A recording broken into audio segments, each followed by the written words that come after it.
up, Internet? The GM is knee-deep in Reddit arguments bashing the new Last of Us show and saying how much he hates Bella Ramsey, and we just can't get him out. He's too lost in the sauce. So session's canceled, and we might be calling the police. I don't... What? I don't know why I thought that was so funny. It wasn't any different than our usual fucking intros, but it's fucking insane. My dad, coincidentally, is not a huge fan of Bella Ramsey as Ellie. Uh-huh. But he hasn't played the games.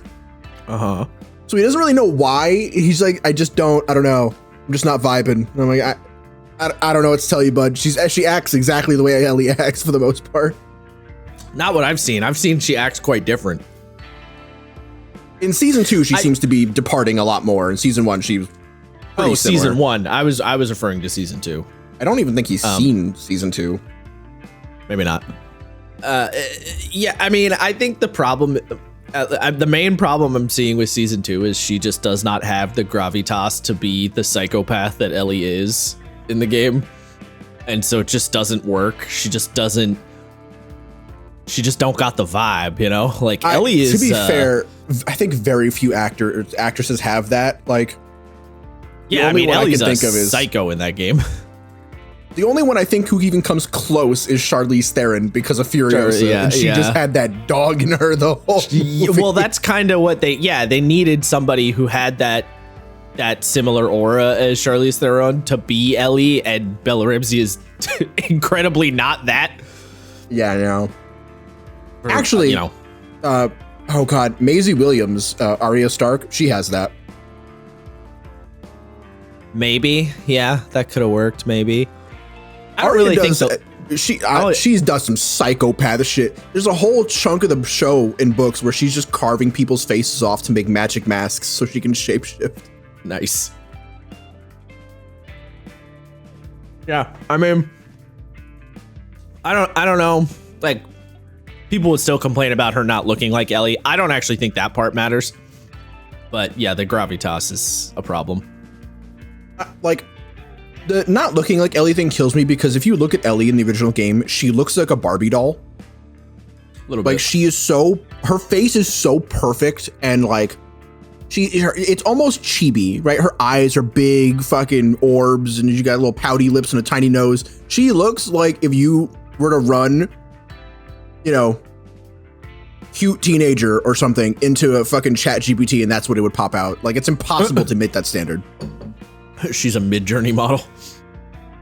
Kind of, yeah. Like, that's not literally. Like, I'm not trying to shit on the work that the people at Naughty Dog did. Her original model, especially for 2014, looks great. But no human is going to look that like, I'm in the apocalypse and I just woke up like this. You know what I mean? Like, actually, funny commentary I've seen people mentioning is that everyone is really clean and has their makeup and shit done in the show. Like, nobody looks grungy or dirty or like anything bad has happened at all to them. That's like, really funny considering, like, there's a scene in Last of Us Part 1, like, Joel just looks like shit though. Looks like dog shit. Yeah. Yeah. There's a scene that I saw where Dina is like convincing Ellie to keep going on the mission of getting revenge, because apparently in the show, for some reason, Ellie is the reluctant one and Dina's the one who's like, let's get this shit done, which, do with that information what you will. Wow. But, okay. Yeah. Do with that what you will. I know. Too much to unpack right now. But the actress for Dina, her hair, she has like really long black hair, and she looks like she might be like Indian or Pakistani or something like that. So she has really like thick, long black hair, and it is like flawlessly blown out with like amazing curls to it. And you're like, this. She looks like she was just on the runway. What the fuck? It's so jarring. That's one thing that they stopped doing this in The Walking Dead, but like the 2 seasons where oh god, what's the actor for Rick? Oh, I can't remember. It's Andrew Lincoln, where he had the full beard and his hair always looked greasy and his jacket was always covered in blood and guts, and you're like, dude, you look like shit. It's so bad. They even comment on in the show where the first time Negan sees him and he pulls up a picture of what like Rick used to look like when he was in full Rick-tatorship mode, and he's like, that guy I would not have fucked with. You though. Nice. It's good. Listen, I mean, it makes sense. Post-apocalypse, right? Mm-hmm. Using that segue of post-apocalypse, we're talking about Apocalypse World again. Because we didn't finish last time because I ramble too much. Yeah. That's really all there is to it. Yapper. I'll be yapping. So we're going to get back to it. So if you missed part 1, this is not a serialized situation. You are going to need to listen to part 1 because we're just going to jump right from where we left off, and I'm not going to like backfill really. So go watch the other one. Listen to. God, whatever. Whatever. Anyway, before we do that, hit follow or subscribe on your podcast platform of choice. It will prevent the apocalypse, I hope. Probably, maybe, probably not, whatever. Almost certainly not. Yeah, almost certainly not. Anyway. So we return to Apocalypse World. We left off going over the GM's moves. I'm just going to briefly say, because I don't know if I actually explained this in the previous episode or not. So I'm just going to explain it now just to cover the base. Some people might be slightly confused in this game about when a GM, when the MC does a move and what a move is, in a sense. The trick answer to this, the very high level answer to this is the GM's always doing moves. You are perpetually doing moves, all time and forever. The more specific answer to that question is anytime there's a pause in the conversation, or as the game puts it, a player hands you a golden opportunity, is when you enact a GM move. And a move does not always have to mean a bad thing. Like, obviously, the moves are phrased like, phrased in sort of a negative bent, but put someone on a spot or in a spot, for example, doesn't necessarily mean, dudes jump out of the bushes and aim guns at them or something. It could mean put them in a social spot where somebody who they don't want to deal with shows up on the scene and like stresses them out or whatever. But the idea of a move is when there's a break, you enact a move as the MC. When a player fails a roll, you enact a move. That's the most direct one, is when a player fails a roll, you enact a move against them. And generally when they fail a roll, it's going to be what the game calls a hard move. There's no mechanical specificity to this, but the game refers to soft moves and hard moves. The idea is basically just some moves are very direct and some moves are sort of like leading the player along, but not immediately doing something negative to them.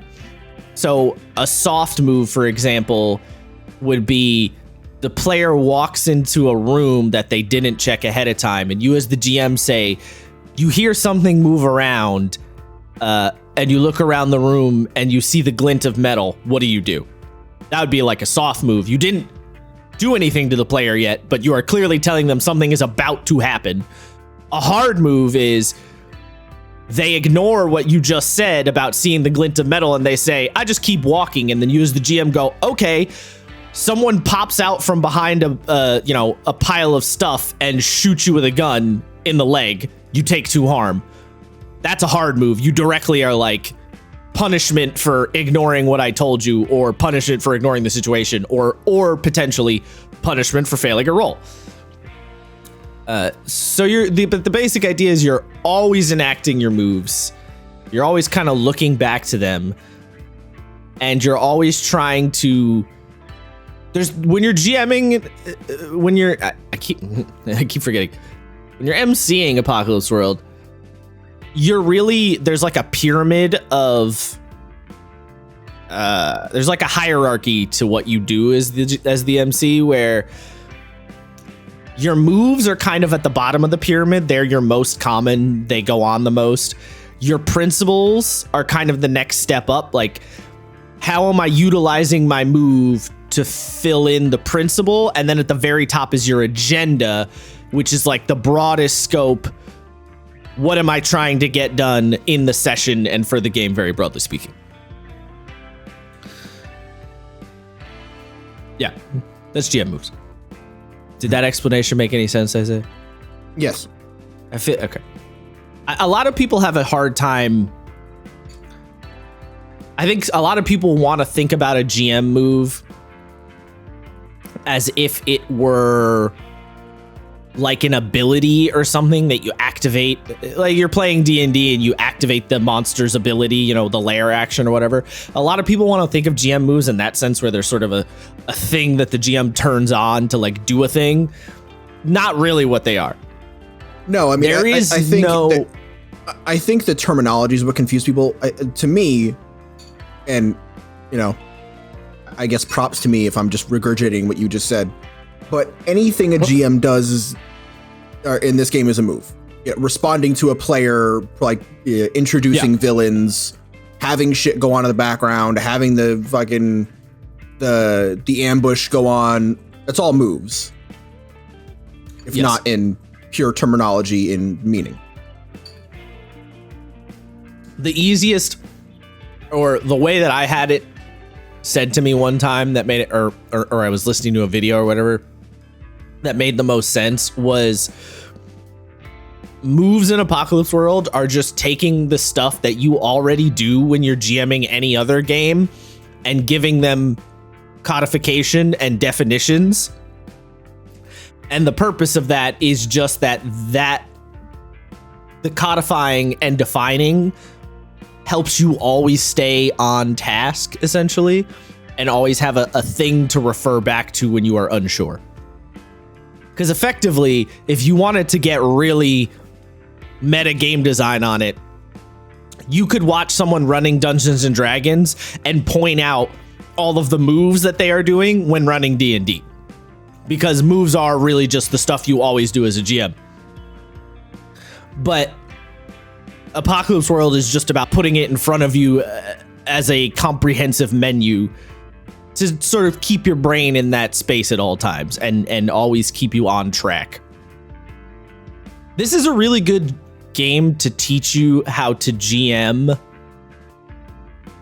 This is a good game to teach you how to do soft GM skills, if that makes sense. Like the social aspect, the describing things aspect, the keeping the game moving, the pacing of things, all of that sort of stuff. Apocalypse World is a really good tool to teach you those things. Like, it's not necessarily going to teach you how to homebrew monsters in D&D or something like that, but it is going to teach you how to respond when your player tries to do X and then Y happens, and then you need to figure out what the reaction to that is. It's very good for teaching that, because it gives you this menu of stuff to always look back on, and then that menu gets deeply ingrained in your brain, because anyone who runs Apocalypse World at any point, if they run it enough, it will get deeply ingrained in your brain. And the things that you did when you ran Apocalypse World, you will just do for every other game you run. I've seen it happen multiple times. It infects you. It does seem like it's uniquely good at that, about like teaching you without teaching you. It's the wax on, wax off, so to speak, of GMing. You're taught roundabout techniques that you can use, that you can extrapolate into other situations. It's almost like a GMing tutorial that you learn by doing, kind of thing. That you don't really know you're doing until you've already done it. Yeah, you don't know you're doing a tutorial, but you are. And again, I know it sounds like I'm glazing this game a ridiculous amount, but I'm not the only person who says these things, and I have a dearth of evidence to point to all of these things that I'm saying. I don't even understand how it, like, Vincent Baker done be a dark wizard or some shit who made a fucking pact with Cthulhu. I don't know. Something about the way the game is written and the order of things and the structure of things, it just It just do magic. I really don't get it, but the man has done entire several page long blog post explaining his design philosophy and theory about how he constructed Apocalypse World and how he constructs tabletop games broadly. It's like looking at a philosophy teacher's dissertation. It's fucking it's nigh incomprehensible shit. The man is deep in the sauce. I don't get it, but he's deep in the sauce.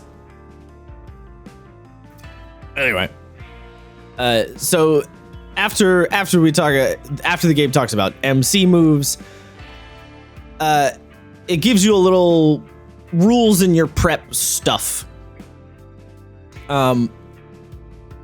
It basically explains kind of what I was saying there, where the game, it literally says the game's rules give you things to say. When a player's character goes aggro on someone and rolls a 7 to 9, for instance, the rules give you a list to choose from. Choose one of them, and that's what you say. Say it according to your principles. Like I said, this game has this almost it runs itself kind of power. That's sort of reiterating that point. Your threat map also gives you things to say. When player characters opens their brain to the maelstrom, for instance, the rules might tell you to reveal something interesting. Something interesting, question mark? You look at your threat map. Joe's girl has joined the water cult. I bet you didn't know that. So say that, and of course, say it according to your principles. Maybe deep under the brain howling, what you hear is a chanting, a list of people's names, chanted over and over 100 times in subliminal voices, or by subliminal voices. A few more things to keep in mind that are, as the book puts it, these are just good practice, and I recommend them. These aren't like rules. Make maps, turn questions back on the asker or over to the group at large. Good question, actually. What does the rag waste outside the holding look like? Digress occasionally. Include details as though you were looking idly at a scene in some detail. I like this one. She pinned rat furs to her wall. The pins are like souvenir push pins, and the head are tiny glass lenses with pictures of national monuments under them. Mount Rushmore, the Lincoln Monument, etc. It's just a good mental image. Yeah. Allied action sometimes. Zoom in, zoom out, shift the focus. Sometimes one session might be right where the other one left off. Sometimes days go by. This game does not give a fuck about tracking time. This game arguably actually sometimes works even better if you intentionally ignore time or just pretend like it doesn't exist, because you just kind of jump around and things happen, and when exactly they happened or how they might have happened or what, doesn't matter. Just do stuff. Weeks have passed since last session, whatever, stuff happened.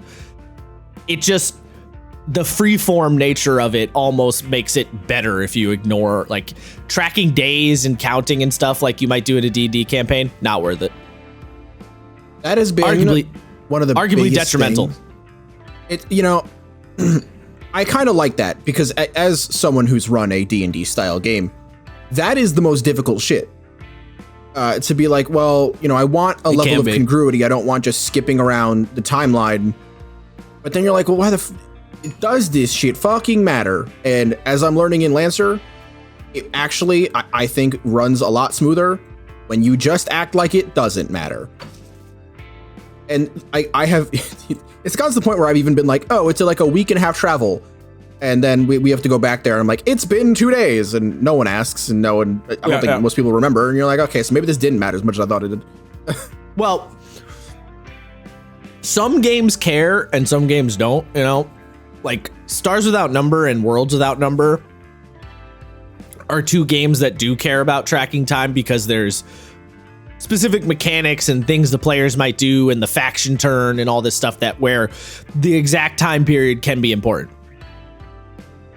But some games just don't give a shit, and some games operate in kind of a weird nebulous space, like D&D, where most of the time it doesn't give a shit, but sometimes it gives a little bit of a shit, but only kind of, like if you have a magic item that refreshes on the next dawn or whatever, being one example, or if you do a project to craft a magic item, then the game cares, but if you're not doing that, the game doesn't care, so games kind of vary in their degrees of how much they care, but for Apocalypse World, definitely not. Just not worth it.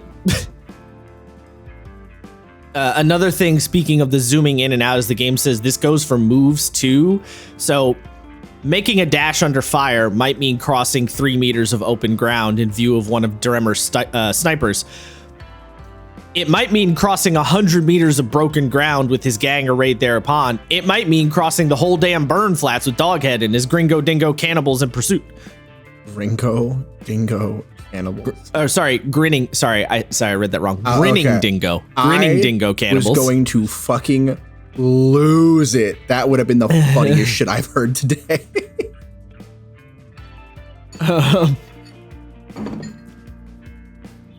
Point being, again, very different from a D&D, right?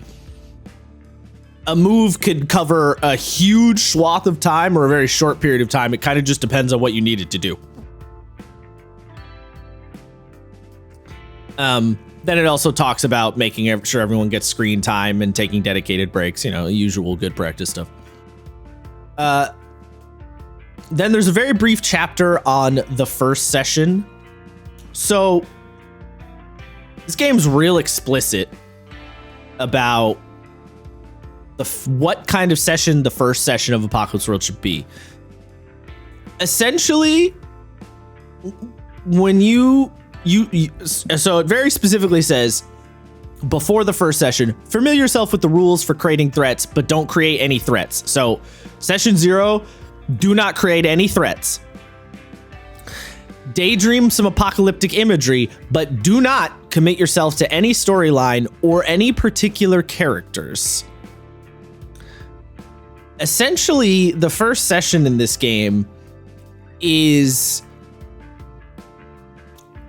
almost like you're just establishing. It's almost like the first session and the world building happen at the same time when you do the first session of Apocalypse World. You're playing and establishing things, and the first session is intended to just be a day in the life of the characters. Now, that doesn't mean it has to be boring. It just means nothing super crazy is happening yet. It's just a day. And so it says, it's just because it's the, I quote, just because it's the first session, whatever, you're still actually playing the game. MC the game, bring it. But especially do these. Describe, bar forth apocalyptica. I don't know, that one's hard. I swear I'm not drinking. Springboard off character creation. Ask questions all the time. Leave yourself things to worry about. Look for where you're not in control. Push there. Nudge the players to have their characters make moves. Give every character good screen time with other characters. Leap forward with named human NPCs. Hell, have a fight. Work on your threat map and your essential threats. Essentially, for session 1, you do basically no prep at all for this game. It's kind of the easiest way to put it. You just start hitting dice on the table and operate on vibes and let the vibes flow. That's session 1. And me, personally, the way I have done it several times for the first session is I say something's happening. Like I pick a character or maybe a couple. I say, this is what's going on. And then I say to the character, why is this happening?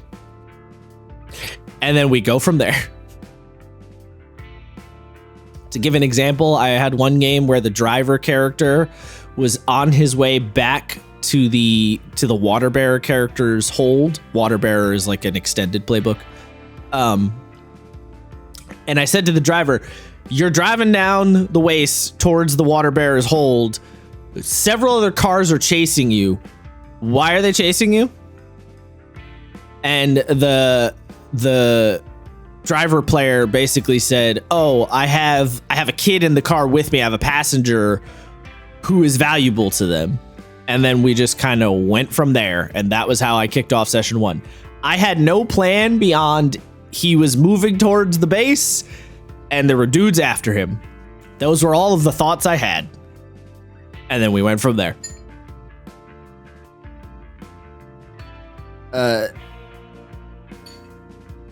And I know that may sound, and perhaps you're thinking this right now, Isaiah, that's insane. Literally how? Because this game damn near runs itself, it's pretty easy. I would know. So I wasn't actually thinking how. I was really thinking about how my usual party would handle that. And I don't know. I think some of them would come to it pretty naturally, but others would really struggle. Yeah. I don't think I would struggle much because that's pretty much how I ran my first game. Well, and you've been on the GM side, which makes doing that kind of thing easier if you're a player. Yeah, the super snappy, sort of immediate improv is much easier to me than my players, I think. I will say something that makes that trick work well if you don't know exactly how your group is going to respond. Find the player who you know will respond the best and focus on them to start. So do you know what's funny? The player... Sorry, I didn't mean to cut you off. That was Ant for me. He was the one who I could consistently be like, I'm going to throw a stick and he'll just run after it. And that was a big struggle going into Lancer because Ant is not playing in this game. So I was like, fuck, I got to find a new one. Right.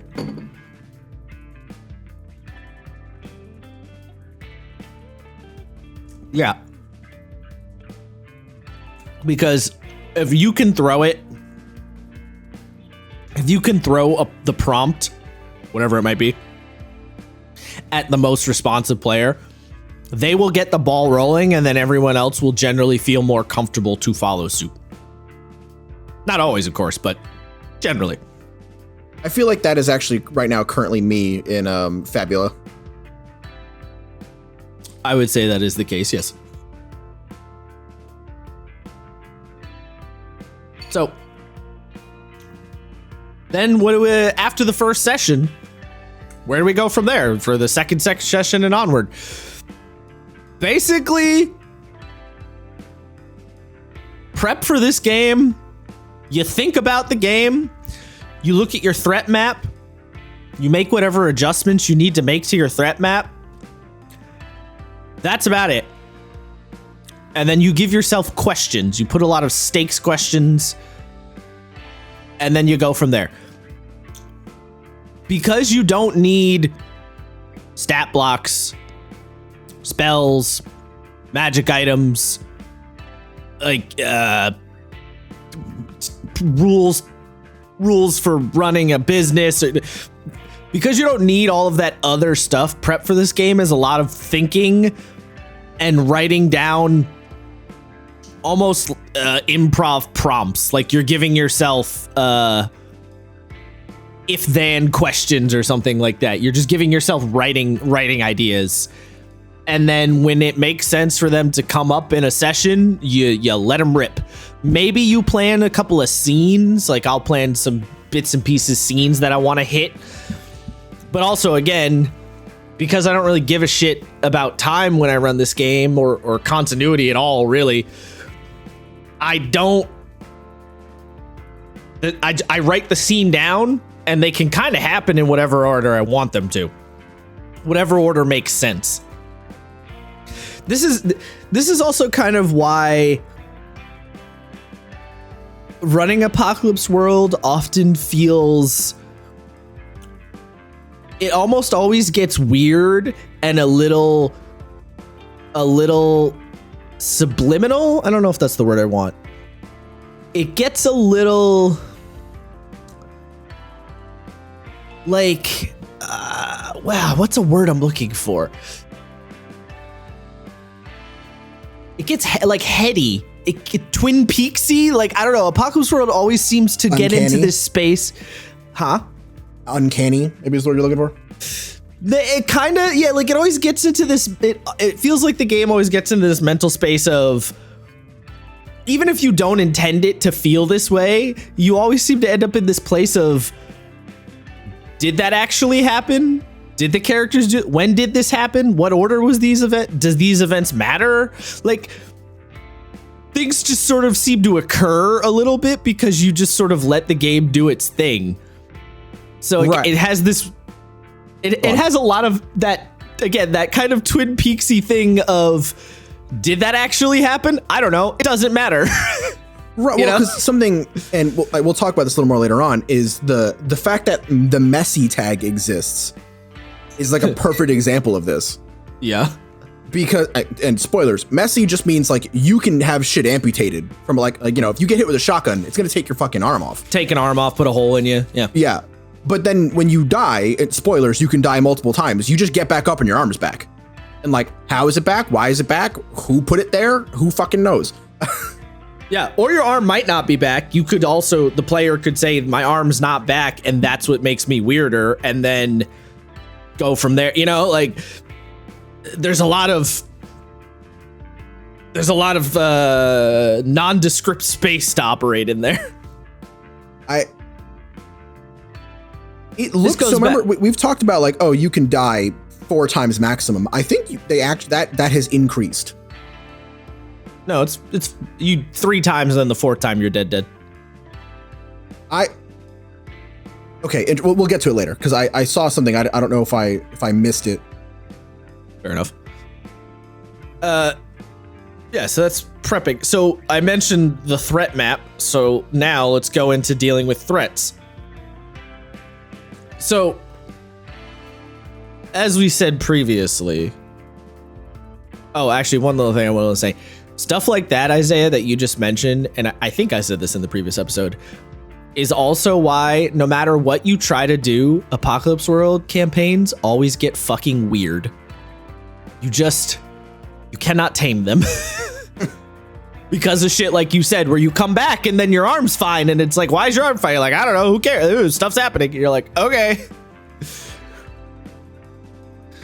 It's very hard to keep the game grounded. I almost want to, if I were to run this game, incorporate that into the game itself. Well, that's kind of what a lot of people end up doing, yeah. Right, yeah, it's like, it's literally, oh, you didn't watch Gaslight District. It's a lot like Gaslight District. Well, it'll be to get to make up an example. It'll be a kind of thing where a player gets shot in the arm, their character dies, they go down, they choose to come back with +1 weird. Like that's the life is untenable option they choose. They say, "Oh, I'm back and I have an arm again." And everyone's like, "What the fuck?" And then 3 sessions down the road, they take their jacket off and reveal that their arm is an eldritch beast that they attached to their body when they were dying to keep them alive. Like crazy shit like that, where you'll just be like, okay. And then the GM, the MC looks at you and goes, all right, eldritch beings are around, I guess. You just kind of like, that's what we're doing now.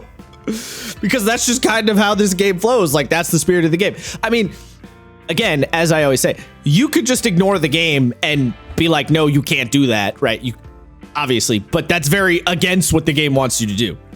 Right, which we've said before. Avoid that, because the game doesn't like when you do that. Yes, the game gets angry. As we've established, Apocalypse World is alive. The Eldritch Abomination that is Apocalypse World will be upset with you. You do not want this. Yeah. All right, so threats. So the previous edition of the game, you're gonna always hear people refer to fronts. Apocalypse World First Edition referred to them as fronts. Apocalypse World Second Edition now calls them threats. It's the same basic idea. The difference is fronts in First Edition.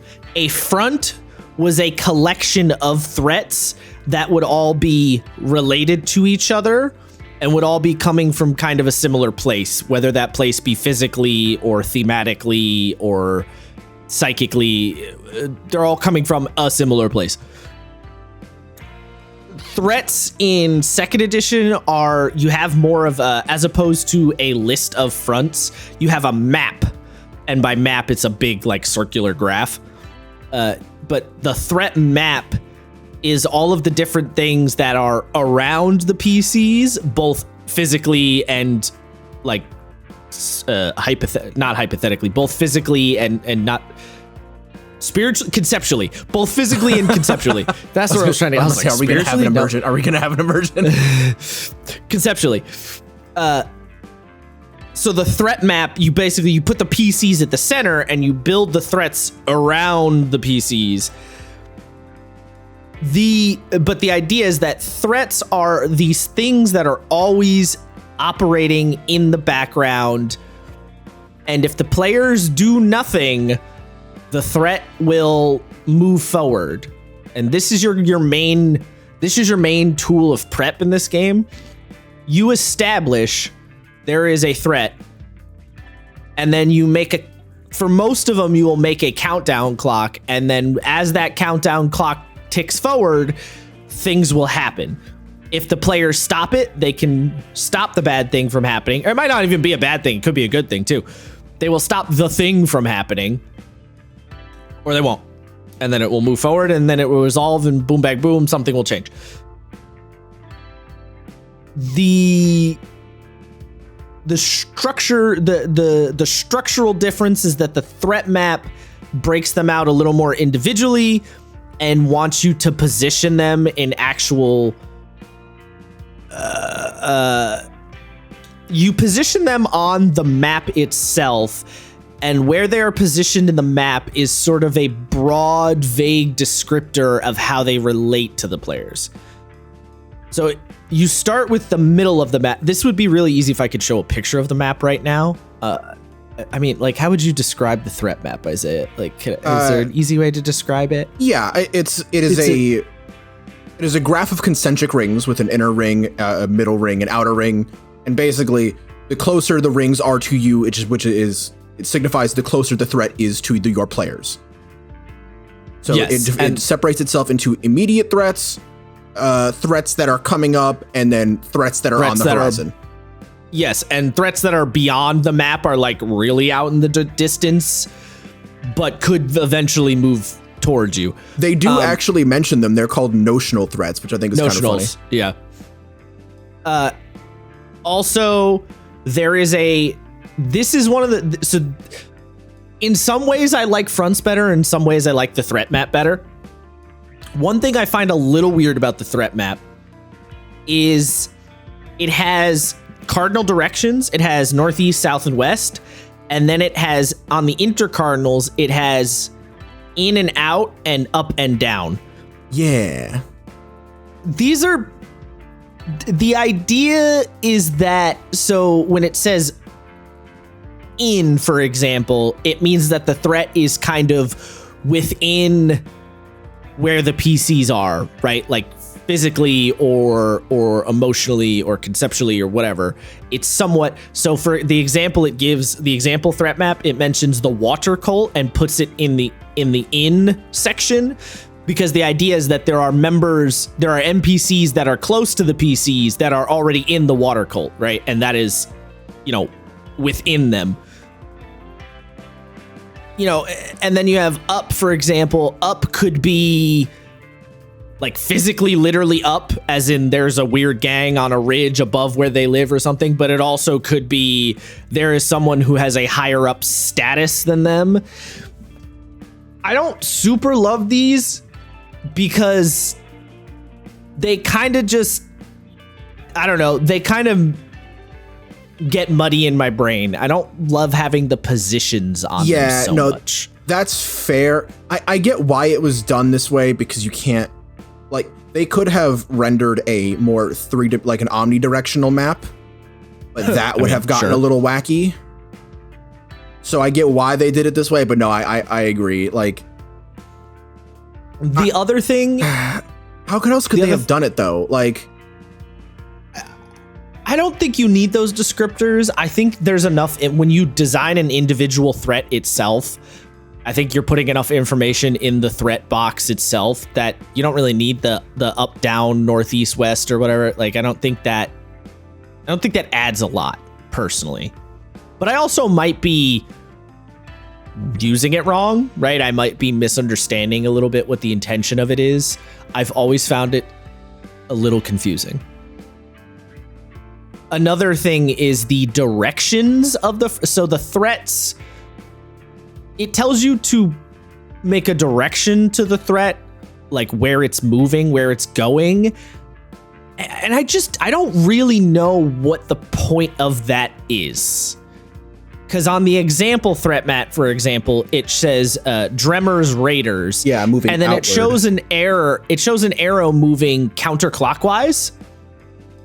I don't really know what it means by that. I mean, if I can interpret that's the thing. Yeah, how do you interpret it? Right. That's kind of yeah. So like Dremmer's Raiders, I guess is there signifying it is orbiting, like it's around them, maybe.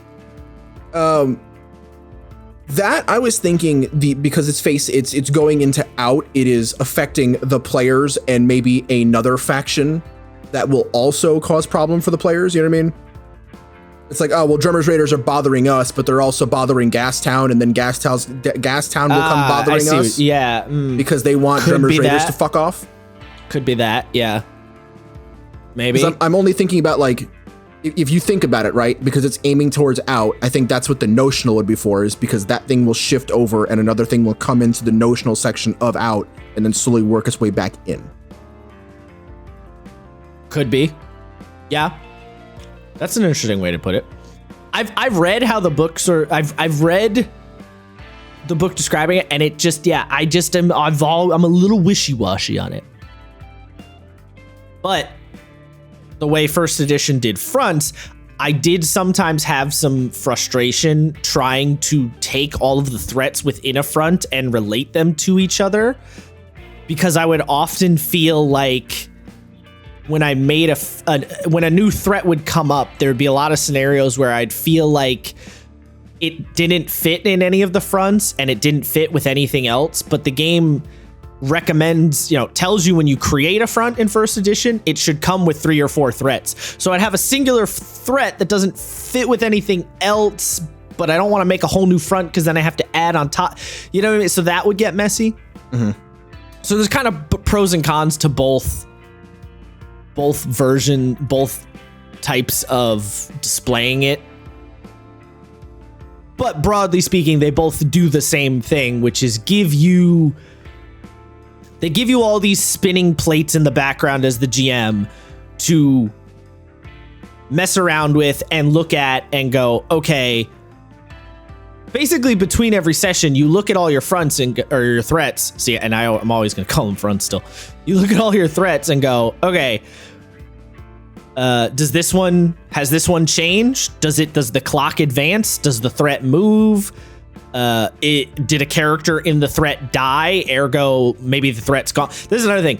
The players will fuck with your threats. So if there's a threat that's a local warlord, Jesus, local warlord, and the players just kill his ass, that threat's just gone. Like, you don't keep it around. The warlord's dead. Something new will probably pop in there, obviously, but it's gone for now. So the idea is you're constantly spinning the plates and looking at them, and when the players do something, maybe they fuck with the plate, maybe they don't, maybe the plate moves. You're always referring back between every single session. And this is another thing this is another reason why tracking time is not super useful in this game, because it might have been a week and none of the threats really moved. And then it might be 2 days and you decide you want to move a threat forward and increase the countdown clock. If you're tracking time specifically, that might not make logical sense. Like, maybe there's some sort of scenario where a local gang is trying to reach the players and they shouldn't have gotten there that fast, but it would help. The dramatic tension would be better if they get there, next session or whatever. So you just tick the clock forward anyway. That's another example of sort of ignoring time being useful in this game. And another example of the weird Twin Peaksy time doesn't matter, stuff just happens kind of shit, right? So when you make a threat map, you start with your essential threats, which is all of the stuff at the core. It's at the middle where the PCs are.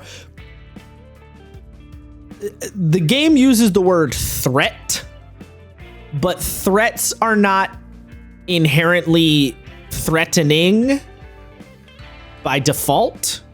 You can have everything has the potential to become a problem, but not everything is a problem by default. So the essential threats You start with where the PCs are. You create a landscape threat.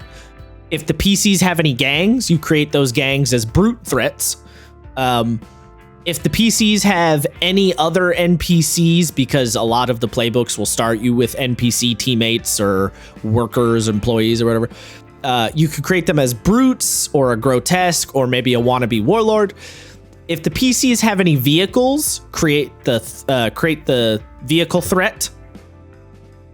If there's any local populations that are around the PCs, give it a affliction. And then what kind of threat is the world's psychic maelstrom? A great example of a threat not necessarily being threatening, the vehicle one. The reason you create the PC vehicle as a threat is because there are threat moves, and having the vehicle as a vehicle threat means that you can incorporate the threat moves for the vehicle when the player uses it. So it's just another... It is threatening because the vehicle could, screw the driver player over by driving him off a cliff or something, but it's not like the vehicle is actively trying to murder him at every second. Oh god, what's that movie? Christine? I don't know. You never seen the Stephen King book about a movie about the possessed fucking Cadillac or Mustang or whatever? No. It's literally just this nerdy guy gets a car from an old junk dealer, and the car's actually evil and possessed by a jealous woman, and then he slowly starts going crazy and evil. He gets possessed by the car, as the car, which is now kind of his girlfriend, is killing all his classmates. This sounds like Stephen King. Yeah, he spends a lot of the book calling everyone shitters, which is the weirdest insult. It's like calling someone fucko. Shitters. It just doesn't really make a lot of sense. Listen here, fucko. You can never not think of Army of Two. Yep, that's a reference. Yeah, because fucking Elliot's fucko. Who even says that?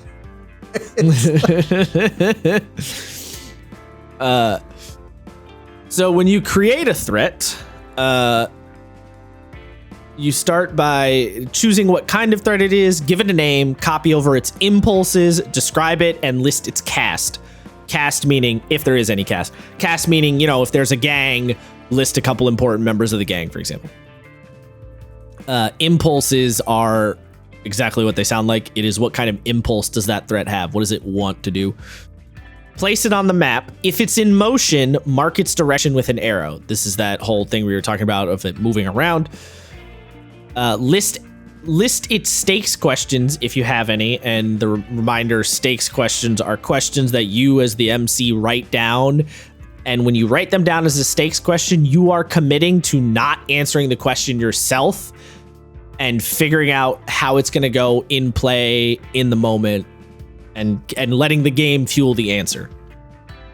You're leaving it up in the air. If it's connected to any other threats, list those. And then if it needs a custom move or a countdown clock, create it. Custom moves are another one of your big things that you will do for prep for Apocalypse World, where if there's something specific that a threat, if you need to make something specific to make a threat feel more unique or more important or whatever, that's where you can make a custom move to really hammer that home. There's 7 kinds of threats. You have warlords, grotesques, affliction, brutes, landscape, terrain, and vehicle.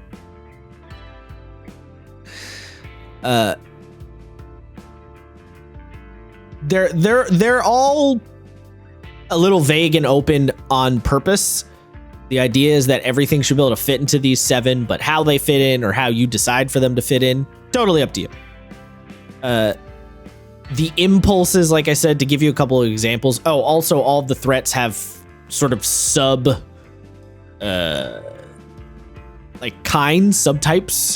So for example, you have warlord, and then you could have a slaver, a hive queen, a prophet, a dictator, a collector, or an alpha wolf.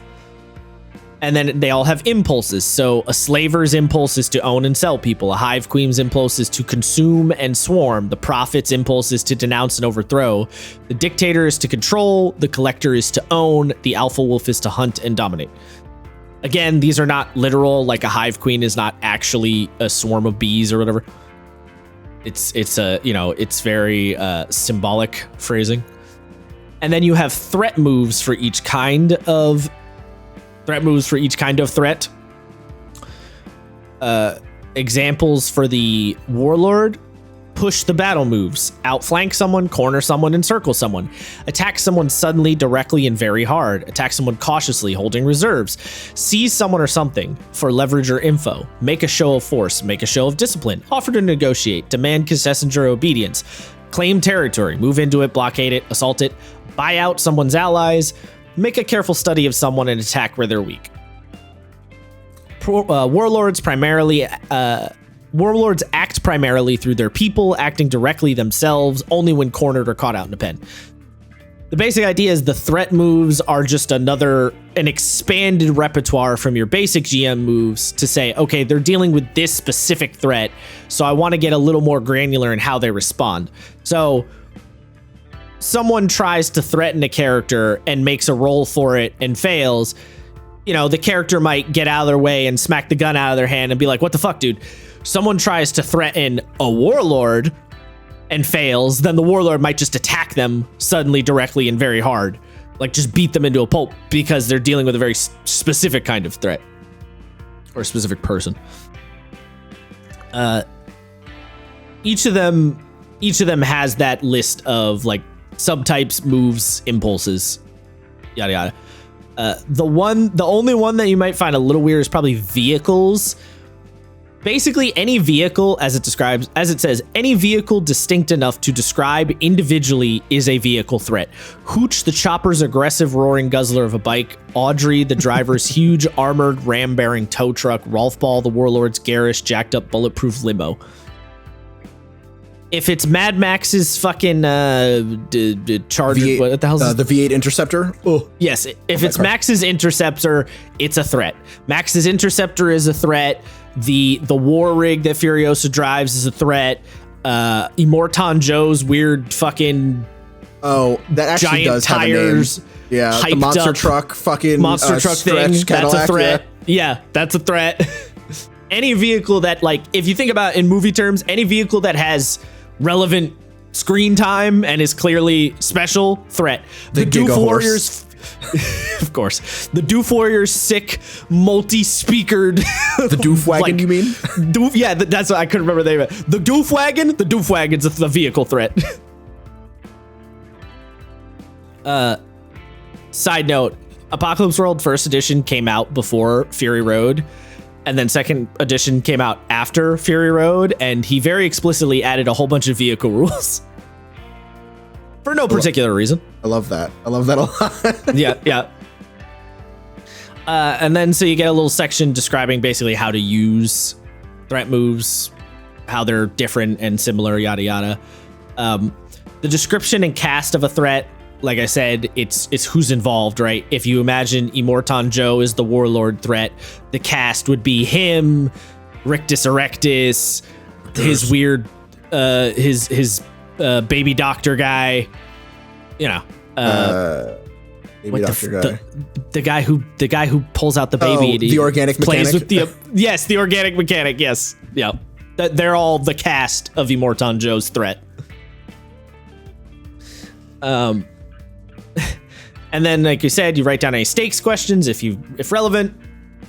Boom, bang, boom. Threats. Related threats are, again, what they sound like. So if you have Immortan Joe's, is the warlord, a related threat would be the Gastown warlord. Or perhaps the people eater. Yeah, I was gonna say, or perhaps the people eater is a grotesque, in fact, with his nipple chains. Hell yeah. And his elephantitis. And then you slap a countdown clock if you need it. So when you're doing a countdown clock when you're doing a countdown clock on a threat, important thing to note. By the way, let me just say, because we've mentioned countdown clocks in other games. Everyone's taking it from Apocalypse World, as far as I'm aware. Just throwing it out there. Fabula and Blades and everything. Everybody's taking countdown clocks from Apocalypse World. I'm sure the concept of a countdown clock type mechanic probably existed prior to Apocalypse World, but Apocalypse World giving it a name and putting attention on it gave it power in the game design world, and now every other tabletop game refers to it as a clock. In fact, I believe Fabula Ultima specifically calls out that they're taking clocks from Apocalypse World in there, if I remember correctly. I wouldn't doubt it. So, but the thing to keep in mind with a clock is before 9 o'clock, the thing that is coming is still preventable. Like there's still a chance to slow it down. Once it passes 9 o'clock and goes into the 9 to 12 range, bad shit's probably going to happen. Brace for impact. Once it hits 12, it's full on. It's activated. The bad thing is happening. It's fucked. Shit's cooked. It's all over. GG. Yeah, shit's cooked. Another way to phrase that is the first 3 sections of the countdown clock are not as impactful, and then the second half, the last 3 sections are more impactful, is another way you could phrase it. Because again, I really hate using the time numbers thing. Aesthetically it's cool, but in my head, every time I look at it written down, I have to very consciously picture the countdown clock in my head and think about what they mean by the sections and shit. So, yeah. That's why I like most other games will use the phrase like something along the lines like step, like, oh, steps 1 through 3 of the clock. I much prefer that kind of phrasing. Again, I know it's mostly an aesthetic thing to use literal clock face numbers, but yeah. And then lastly, with your threat, you have your custom moves. So to give a couple examples, it says, for one, when you go into Dremmer's territory, roll plus sharp. On a 10 plus, you can spot and avoid ambush. On a 7 to 9, you spot the ambush in time to prepare or flee. On a miss, you blunder into it. So that would be one for like a warlord's territory, for example. For one that could be a landscape or a terrain threat, if you drink water out here, roll plus hard. On a 10 plus, spend a few minutes barfing, but you'll be fine. On a 7 to 9, take 1 harm armor piercing now, and 1 harm armor piercing again in a little while. On a miss, take 3 harm armor piercing now, and 3 harm armor piercing again in a little while. So it's kind of that thing where if you have a special boss fight in D&D and you take an existing ability and modify it to work differently, like the characters are fighting a gargoyle or something like that, and you go, well, I don't want it to be a normal gargoyle, so you give it a couple of extra abilities and you throw a few spells on it or something like that. Custom moves are that same kind of idea where you specialize the threat so that it feels more cool and unique. And then the last chunk of this chapter is just examples of threats and how to deal with them, and then a little description on between sessions how to look at your threats, how to think about them, what to do with them, and then a big example threat map to use. So it also kind of shows you how a threat map can progress, because there's a couple of not variations. There are a couple of steps of the same threat map that it shows and how they have grown. Then there's a chapter called Move Snowball. So I'm actually going to skip this one. But if you are confused, what I'll say about this chapter, if you are confused, like maybe you're someone who's read this book, or perhaps you're listening to us and you're like, I just don't understand how this game looks in play. Like, I don't get how it works. Read the Move Snowballs chapter. It is basically a long, extended example of how the play of this game actually flows. Go through it slowly, comprehend it, sort of take notes or whatever. It will give you the best understanding of the flow from point A to point B. You could, of course, also go find an actual play or something like that, but if you want to use the book itself, Move Snowball chapter. But in terms of discussing it, I'm not going to read through it because A, it's kind of long, and B, it's not interesting to just read it verbatim. It does also tell you how to handle PC versus PC situations, because those do come up quite a lot in Apocalypse World, actually. It's pretty standard. Got a lot of characters trying to shoot each other or fuck each other or steal from each other, or, any number of situations, really. In one of your games, didn't someone get run over by a fucking combine? Yes. Yes, they did. They got, or no, they got in a fight on the combine, fell off the combine, and then took a sawn-off shotgun to the face. Ah.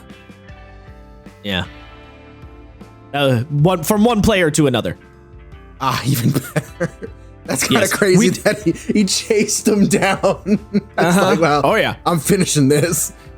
That was a particularly interesting bit too, because the player that killed the other. So when it happened, we also took a pause and was like, all right, is everybody good right now? Because we getting a little saucy here. Are we cool? We cool? Everyone's cool. Okay, all right, we're cool. And then so me and the other players just sat back, like busted out the popcorn, Michael Jackson style.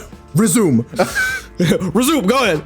But the funny thing was, so the driver player kills the brainer. Brainer dies, comes back. I think she came back with +1 weird. And then shortly later, the driver dies and comes back as a gun lugger because he started getting a little shotgun happy. And he's like, well, I think I should be a gun lugger now. So, yeah. This just feels right. It did. So then the next chapter is the basic moves. I'm also going to skip this one because we talked about the basic moves, but essentially the chapter on basic moves is a very extended explanation of all the basic moves, how to use them, examples, also examples of fucking it up, which I think is really cool because I feel like a lot of games don't show you how to deal with it if you fuck up the mechanic, right? They tell you how to do it correctly, but don't say how to course correct if you mess up. Apocalypse World very specifically gives you some examples of course correcting if you do screw it up. Especially because for some moves, like Act Under Fire is one where this happens a lot. It's really easy to kind of fuck up Act Under Fire because your brain, the player gets a 7 to 9, and your brain really wants to be like kind of D&D-esque of that's a miss, like you failed, like, you know, in D&D you missed the EAC score, but that's not what Act Under Fire, that's not how Act Under Fire should be handled. But you have this urge to do it that way, so it gives you an example of how somebody might do that and then sort of adjust. But yeah, so it's just extended of all the basic moves, and then also talks a little bit about interfering with each other and helping each other and how that can go back and forth in PC versus PC situations. Did we mention lifestyles and working gigs before though? No, right? Yeah, okay. So less commonly used. This is these two moves are examples of how everything is a move in Apocalypse World. Like every mechanic comes at the end of the day comes back to a move. So the lifestyle move is at the beginning of the session, spend 1 or 2 barter for your lifestyle. If you can't or won't, tell the MC and answer her questions. Basically, the idea is you have to spend 1 or 2 barter at the beginning of a session to explain how you're surviving the apocalypse. And if you can't, then there's a list of questions that the MC goes through to be like, okay, is somebody else taking care of you? Does an NPC owe you for something? Are you scrounging food somewhere else? And if you can't answer any of those things, the MC is going to be like, all right, well, bad shit is happening to you, because effectively, if you don't pay the barter, you're missing on a move, which means the GM gets to do a move in return because you missed. And then you have working gigs. And the working gigs move is exactly what it sounds like. This is the thing where I said how the operator playbook got chewed up into every other playbook. Mm-hmm. The operator's whole shtick was basically working gigs, and he just gave that to every playbook because it made sense for everyone to be able to do it in some capacity. And the basic idea is every playbook has a list of potential gigs that you could work. You work said gigs to get barter. The GM will reward you anywhere from 2 to 4 barter. It recommends 3 most of the time. You say what the gig you're working is, and then the MC will say to you, either you need to make a roll, or let's play that scene out, or maybe we'll do a couple of rolls or something. Basically, it depends, or you might just get it. Like the MC might just say, well, it just makes sense that you can just do that because of, X, Y, or Z actions you've done previously. So yeah, the gig is successful. Here's your barter. This is another great example of not caring about time frames in this game, because the angel character is like, oh, I'm going to work a gig at the beginning of the session. And then another player is like, oh, but I wanted to talk to your character. And then you as the MC like, okay, Angel, you work the gig at some point during the week or whatever. And then once you're done, the driver character comes to meet you at your house. It doesn't fucking matter when the gig happened. We just know that it happened. You know what I mean? Mm-hmm. Again, playing with that kind of weird ephemeral time situation. And then lastly, there's the session end move, which is basically just go around the table. If a player character knows you better, they take +1 hex with you. If they know you worse, they take -1 hex. If your hex gets to +4 or -3, it resets to 0 and you mark experience. This is one of your primary ways of doling out that XP. I find that rule so odd because it's like, you know them so well that now you know them less. So I forget where, but he early in the book, he talks about it. So it's not that you know them less. The idea is that you've gotten to know them so well, or not well, that you have learned something new about them. So the rollover is you now learn. It's almost like a level up of your knowing the person. Like you knew they worked a job or whatever, but then you get that +4 hex and it rolls over, and now you know that they hate working that job that they have, and you learn like a deeper amount of information about that. You learn like a new chunk of information. That's not like totally codified, but that's how the book phrases and suggests it to you. So no, it's not that you know them less, it's that you've sort of hit the next step of the relationship. Mechanically, mechanically you do kind of know them less, because it does mean you are actually going to have a harder time helping that character. So in that regard, it's a little weird, but yeah.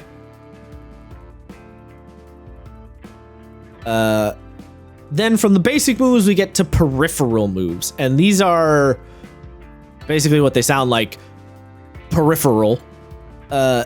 They're not going to come up as often, but can be very helpful when they do come up. The peripheral moves, I don't think there were any in first edition. I think the peripheral moves are broadly new. I'm gonna double check. Yeah, I believe they're all new. So, I mean, yeah, I'll just kind of go through them.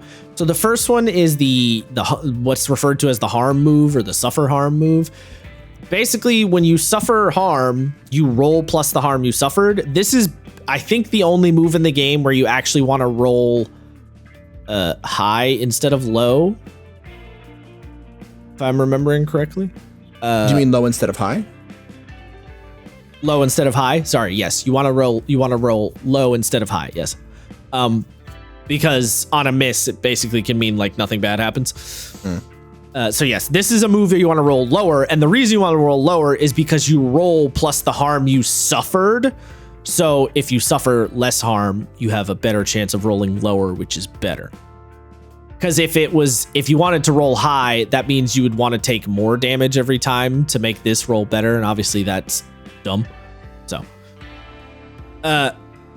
although I suppose you could have just made it a subtracting thing. You could have just said roll minus the harm you suffer. See, that's what would have made more sense just to me, because everything else in the game is go high, not low. So, yeah. It's funny because it does say this first harm move is unusual in that a hit is bad for the players and a miss is good. If you find that your players have trouble with this quirk of the move, roll it yourself against them. No grief. So yeah, use the GM could do it if they're like, what? But basically the harm moves, you roll with the harm you suffered.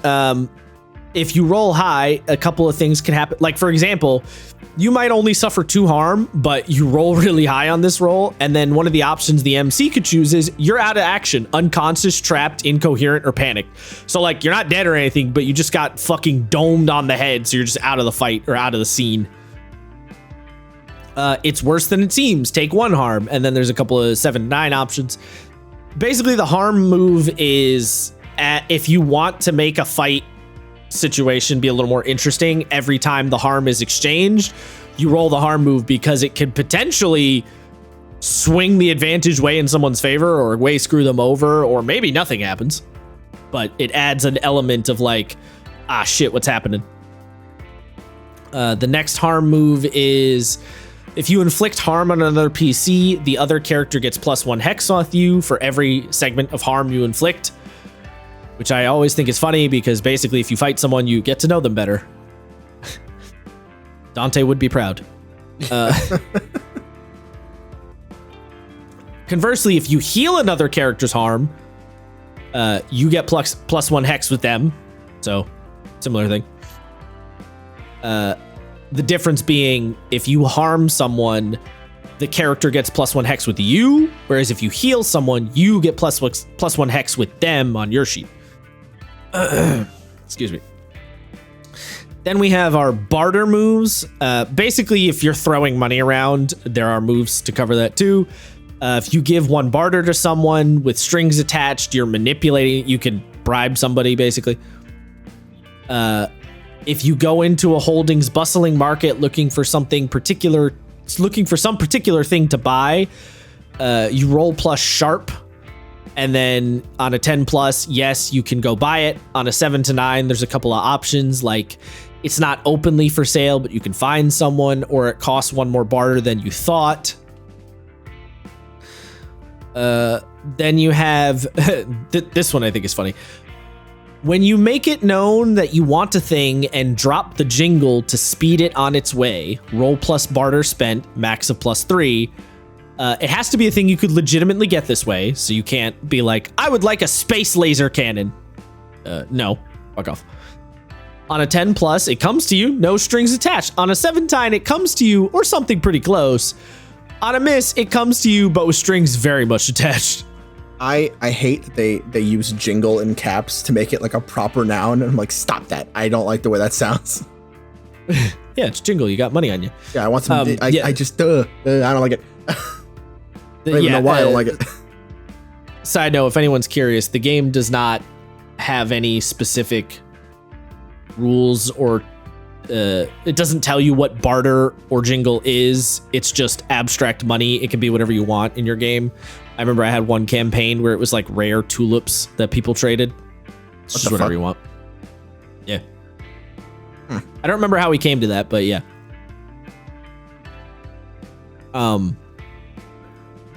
Then there's a couple of moves. There's a couple of peripheral moves it mentions too, such as insight and augury. Technically, you can't do these by default, but your playbook can give you these abilities. Insight is basically ask someone for advice. The MC being will give you the advice via the NPC, and then you can take a +1 to further rolls. And then augury, which is you reach into the world psychic maelstrom and do weird shit. It's scrying essentially. You do not get augury by default, but the Hocus's followers or the Savvy Head's workspace can give it to you, for example. And then the last peripheral move is changing highlighted stats. At the beginning of any session, or at the end if you forgot, that's literally what it says. Anyone could say, hey, let's change highlighted stats. Any player, and you can feel free to say to as an MC, when someone says it, do it. Basically, you just change out what stats you have highlighted because maybe somebody's like, I don't want to roll my hard for XP anymore, or whatever. That's the peripheral moves. Then we get to the battle moves. So these are also a new thing that came around with 2nd edition. 1st edition, you basically just had seize by force and that was it. And some people, I think, just wanted a little more granularity when a fight is like a bigger deal. Like a little scuffle or whatever, seized by force is fine. But when you want a little more something, you have the battle moves. Technically, the battle moves are in play whenever you want them to be, but generally you're going to use them for a big battle or a fight that's more important, or any kind of conflict where you want to get a little more granular. The battle moves talks about exchanging harm a lot. Exchanging harm is just both moves take harm, which is equal to their weapons damage minus their armor. That's it. If you exchange harm, you literally exchange harm. Your first main battle move is Seized by Force, which is one of the basic moves, so I don't need to go over that. There's a couple variations it provides for Seized by Force. So if you assault a secure position, roll to Seize by Force, but instead of choosing to take definite control of it, you can choose to force your way into your enemy's position. Then it has one for keeping hold of something you have, Seize by Force, fight your way free with Seize by Force, or defend someone else from attack with Seize by Force. So it's the same move with a little extra bullet point tagged on there. When you have two PCs battling, PvP is kind of weird in this game because essentially you both roll at the same time, decide what choices you're making from the roll. So for example, you both roll to Seize by Force as you try to brutally murder each other. And let's say both of you get a 7 to 9. You have Inflict Terrible Harm, Suffer Little Harm, take definite and undeniable control of it, or you impress, dismay, or frighten your enemy. Each of you will select 2 of those, and then the MC will say, okay, what did you pick and what did you pick? Contradictory examples cancel each other out. So if one player said, I inflict terrible harm, and the other player said, I suffer little harm, they just negate. And then the take definite and undeniable control and the impress, dismay, or frighten your enemy also negate each other. So PC combat can get a little weird, but it does mostly work. So, yeah. Then you have the single combat move. This one's a little weird. I almost don't like... I almost feel like this move is a little unnecessary because it's... I get why it exists, but it's like kind of boring. Because it's just damage, basically. When you do single combat with someone, no quarters, exchange harm, but first roll plus hard. Basically, it's just when you're just standing in the middle of the street, throwing hands on each other or whatever. So is the idea that you're just always hitting? You're just at this point measuring damage. Like no one's trying to dodge or block. Yes. You're just assuming this is a slugfest. Yes, you're just slugging the shit out of someone. Yeah. Gotcha. Obviously, if it's an NPC versus a player, the GM's just gonna, respond with the NPC as normal. But yeah, the basic idea is you're just fucking slugfesting each other. You're hurting it. You're going for it. There's only 2 options: inflict terrible harm and suffer little harm. If you roll a 10 plus on that, you get both of those things. So if you roll a 10 plus and you're the gun lugger and you're gonna do 2 damage already, and then you inflict terrible harm and -1 harm, you're gonna throw hands with some random goober.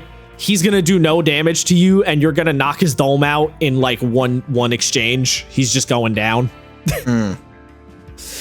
Because if you have the gunlugger move where you're treated as a gang, +1 damage for you, -1 damage for him, he's just fucked. So I actually didn't mention the gang thing. I don't remember where the book actually describes how that works. Funny enough, it might be under gear. Might be under the gear moves. I don't remember. After single combat, you have tactical and support moves. These are the, we're in a war with the enemy gang and bullets are flying and somebody needs to get to a different objective or whatever. So you have lay down fire, which is basically a move to provide covering fire or support someone or suppressing fire, that sort of thing. You have stand overwatch. That is exactly what it sounds like. It's kind of like readying an action in D&D. You run stand over. If you roll for stand overwatch, and then if somebody shows up, you just shoot them immediately. Yeah, overwatching is it's like suppressive fire, but you're firing at someone coming towards you to. You're being preemptive about it. Yeah, if you're giving someone overwatch, they're like running away, and you're laying down fire for them.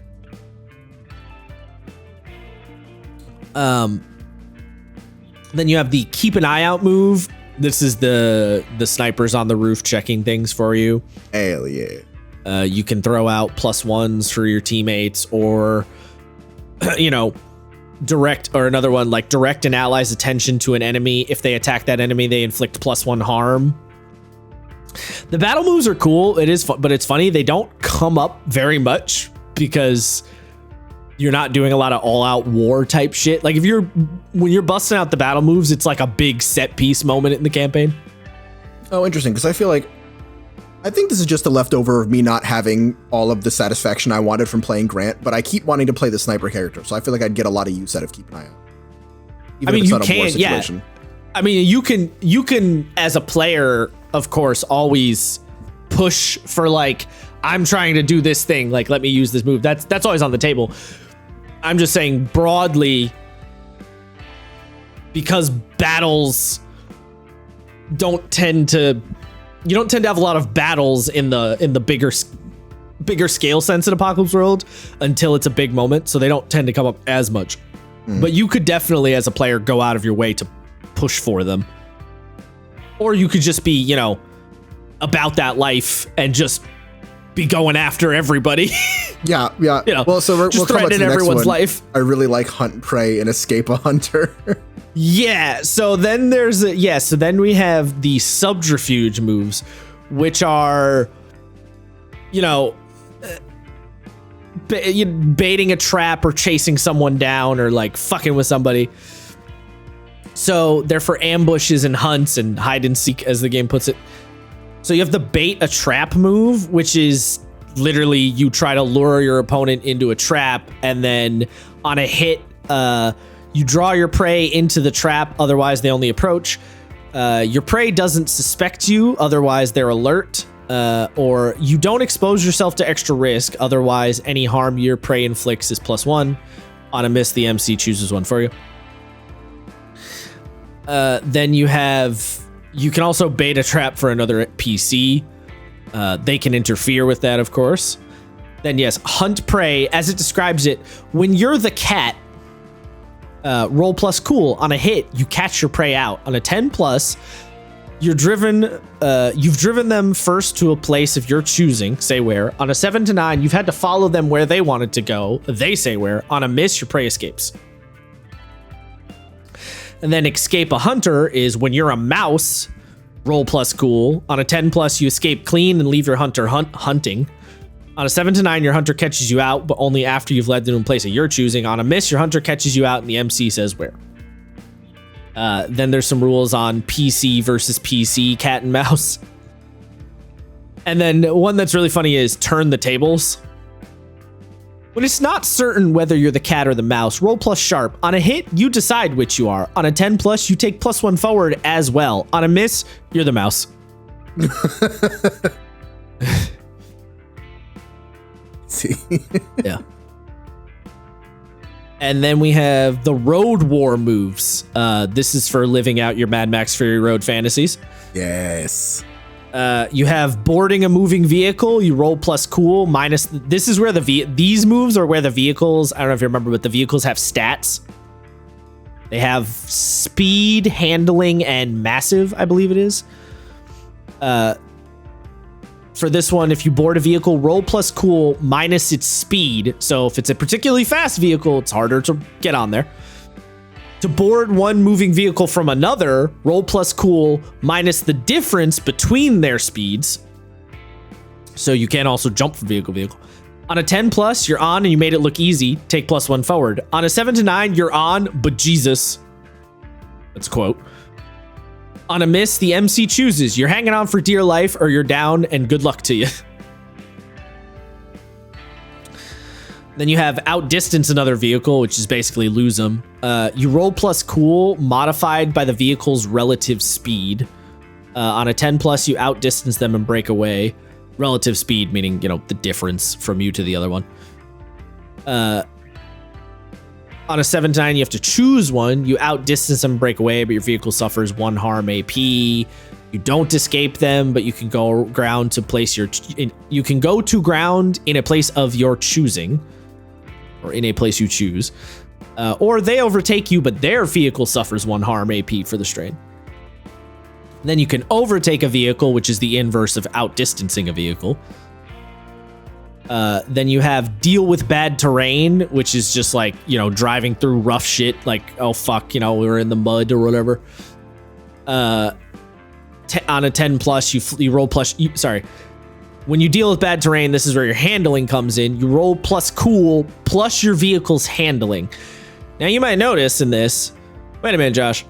Cool plus your vehicle's handling. If my vehicle has a handling of, let's say, 2, and I as a player have a cool of +2, I'm rolling +4. I basically can't fail. Correct, yes.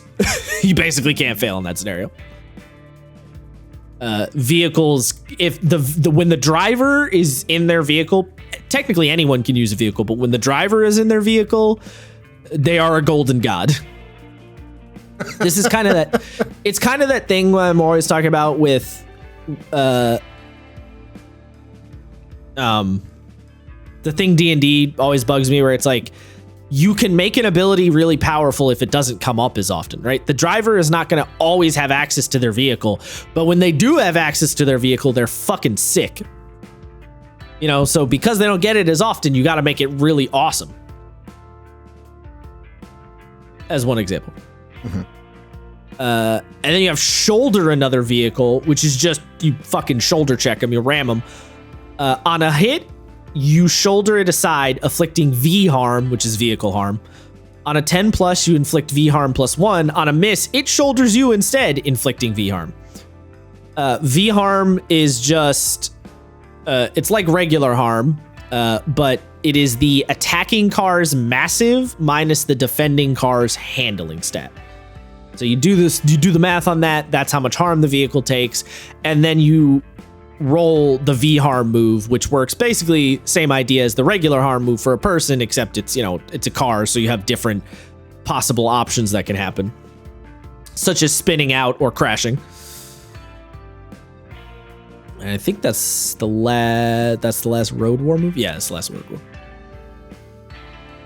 So those are all the battle moves. Those are for when you want to get into the nitty gritty of shit's going down. The next chapter, I'm also going to skip. I know it seems like I'm skipping over a lot. The next chapter is character moves. It is a very detailed breakdown of every move from every core playbook. I was wondering why this was here, but in hindsight, I do actually like it because it does the thing that I keep talking about where it goes, these are what these moves do. You'll see them used here, here, here. Here's an example of where you'd use it. Like, yeah. That's the shit that I would be fucking, I would just have those stapled to my monitor. I know exactly what I just said. Don't worry. Ooh, stapled to your monitor. That's dangerous. Staple gun. Staple gun through the screen, through the panel. Yep. Straight. Like those old Bam. Fucking Ring maze videos where the kid just puts his fist through the monitor. Yeah. Nice. So yeah, I'm not gonna go through them all because it'd take forever, not interesting or anything. But if you're playing one of the playbooks and you're confused about how a move works, or you want to get a better understanding of your playbook, the character moves chapter is where you can look. Then we have the harm and healing chapter. Brother, we have 100 pages of this book left. I mean, we're gonna jump over a lot of shit, so don't worry. basic, like the harm and healing chapter, I don't even really think there's a ton to go in here. We've talked about the harm and healing, harm and healing rules quite a bit. The main takeaways is like, this tells you when would a player, like what circumstances does a player character suffer harm, right? And how much harm should they suffer in those circumstances. The useful bits of information in this are particularly for the MC, because really players don't need to know how harm works. Honestly, the GM will just tell them what to do, so they can kind of ignore it. The couple of useful things in this chapter is, one, there is a list from 0 harm to 5 harm examples. So 0 harm is things like grappling, dragging, physically restraining, kids throwing rocks at you. 1 harm, fist and boots applied with intent, adults throwing rocks, a tumble down the stairs, a ricochet. 2 harm, a guy with a hammer, a crossbow, a handgun, SMG, a one-story fall, a glancing hit from a car. 3 harm, shotgun, assault rifle, sniper rifle, 2-story fall. 4 harm, a grenade in your lap, serious fucking automatic fire, a 3-story fall on your head, direct hit from a car. 5 or more harm, big explosions, being tied down and chopped in half with an axe. I just really like that a 3-story fall on your head counts as armor piercing, because fucking of course it will. Yeah, you're not wearing any armor. You're probably not wearing a helmet. It doesn't matter if you are. Your neck doesn't fucking wear that too. Yeah, that too. I just love the idea of a character getting pushed out the window. Okay, he takes 4 armor piercing, of course. Armor piercing, of course. Yeah, so that's a really useful list when it's basically the thing where you're playing D&D and you're like, okay, they probably should take some kind of damage here, but I don't know exactly how much damage. It's a list like that, right? They should definitely take some harm in this scenario. What should I do? What kind of harm? This list is your best friend. You use it a lot when you're running this game. Now you might say also, why does it matter what 0 harm stuff is? Because you could take 0 harm and still have the character roll the harm move. It would just be, they would roll 2d6 flat, right? Because it'd be +0. So someone could get punched in the face, or someone could get like a rock thrown at them by a child, and it doesn't do any harm, but they roll badly on the harm move, and then it hits them in the eye, and then they're fucking fall to the ground and they're confused or whatever. Yeah, like there's still potential for things to roll into worse shit. Then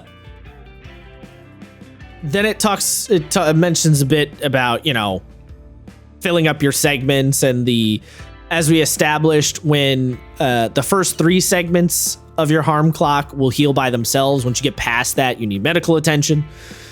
Once you hit 6 damage, effectively, you're dead. When you die in this game, it's called life becomes untenable. You then have the option, when your life becomes untenable, the player chooses one of these options. Come back with -1 hard, come back with +1 weird, max of +3, change to a new playbook, or die. So essentially you can die 4 times before your character's done, but you could also just die. Like your character could go down, life could become untenable the first time, and you're like, you know what, I don't want to play this character, and they just die. You could do that too. Well, so that's kind of where I was saying, it seems like you can die more than 4 times, because you can come back up to +3 weird, but let's say you have 2 hard. What then? Oh, these are all pick once. Yeah. I see. Yeah. Yeah, you can't keep picking these. Where does it say that? I don't remember. Yeah, because I was reading through this section and I didn't notice anything. But then I was wondering, like, is the point in this edition to just die until your little Grungalo is so fucked up that you're like, maybe it's time to retire this little guy? No, I'm almost positive, unless I and many other people online have been totally misunderstanding. If I remember correctly, these are like you can only choose them once. The player chooses, he decides. Yeah, I don't remember now, but I'm almost positive that's the case. So, yeah. Yeah, that's why it's 4 times effectively. But I suppose I could be completely misremembering that. That is possible. I'm gonna give this a quick Google search. Go for it. Grok, how many times can you die? How many times can you die in Apocalypse World? I can still. So another important bit in this chapter is when an NPC suffers harm, because you may have thought to yourself, wait a minute, Josh, you keep saying that enemies don't have stat blocks in this game. They do not. So how do you handle the PCs attacking them? So basically, PCs all have a harm countdown clock that's sort of like hidden in the sense that you don't need to write it down every time. But there's a little countdown clock example. 1 harm on an NPC is cosmetic damage, pain. 2 harm, wounds, likely fatal. 3 harm, terrible wounds, fatal. 4 harm, immediately fatal, mangling. 5 harm, bodily destruction. Essentially, most NPCs you can say have 2, maybe 3 health. If they're a particularly important NPC, you might feel validated in giving them 4 or 5, but that is generally not recommended because people in Apocalypse World are normal ass people. Getting shot in the chest with a gun, you're gonna have a bad time. NPCs can obviously have armor though, so if you describe the NPC as having armor, then they get shot with a gun minus the 2 armor, it might not do anything. That's the basic flow of it. The one thing you might need to keep track of is, did this NPC take harm in this particular situation? And are they wearing armor or not? That's pretty much all you need. And I guess what weapon does the NPC have if they're attacking the player? But also that could change very quickly. Like they could have a gun, lose the gun, pick up a bat, take a swing. That's where the list of example harms comes in handy. So as the book describes it, NPCs don't get to take the first hit effectively for free the way PCs do. When Keeler shoots an NPC in the face with her 9mm, not like Bran, the poor bastard is done. That's the basic idea. Well, so I guess, sorry, I'm still looking into this. Mm-hmm. The lowest your stat can go is -3, right? I believe, yes. So I guess maybe that's the idea?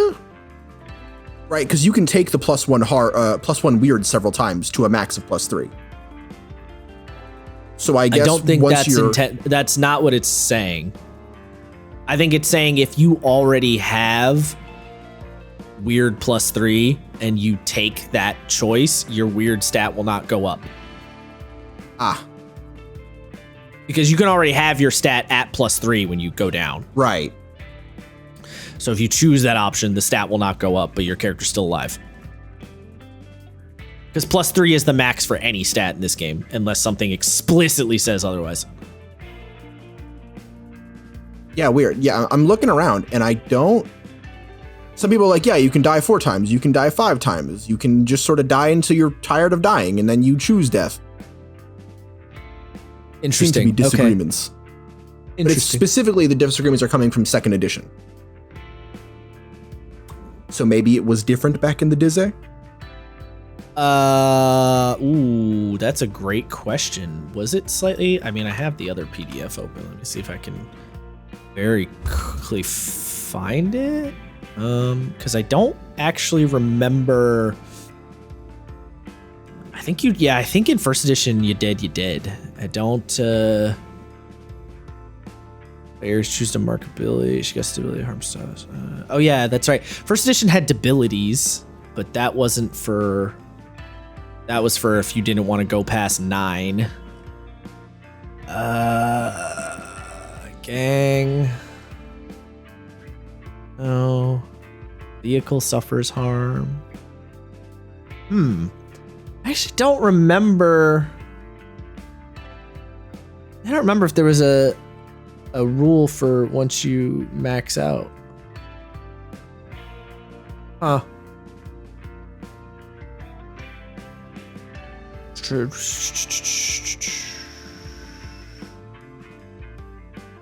Yeah. I don't know. I'd have to fish around to remember where the fuck how it worked in first edition. It's odd, right? It seems like people online are also disagreeing, so I don't know.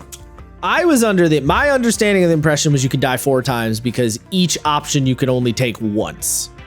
That was my understanding. Evidently, that's not as cut and dry as I thought. Right.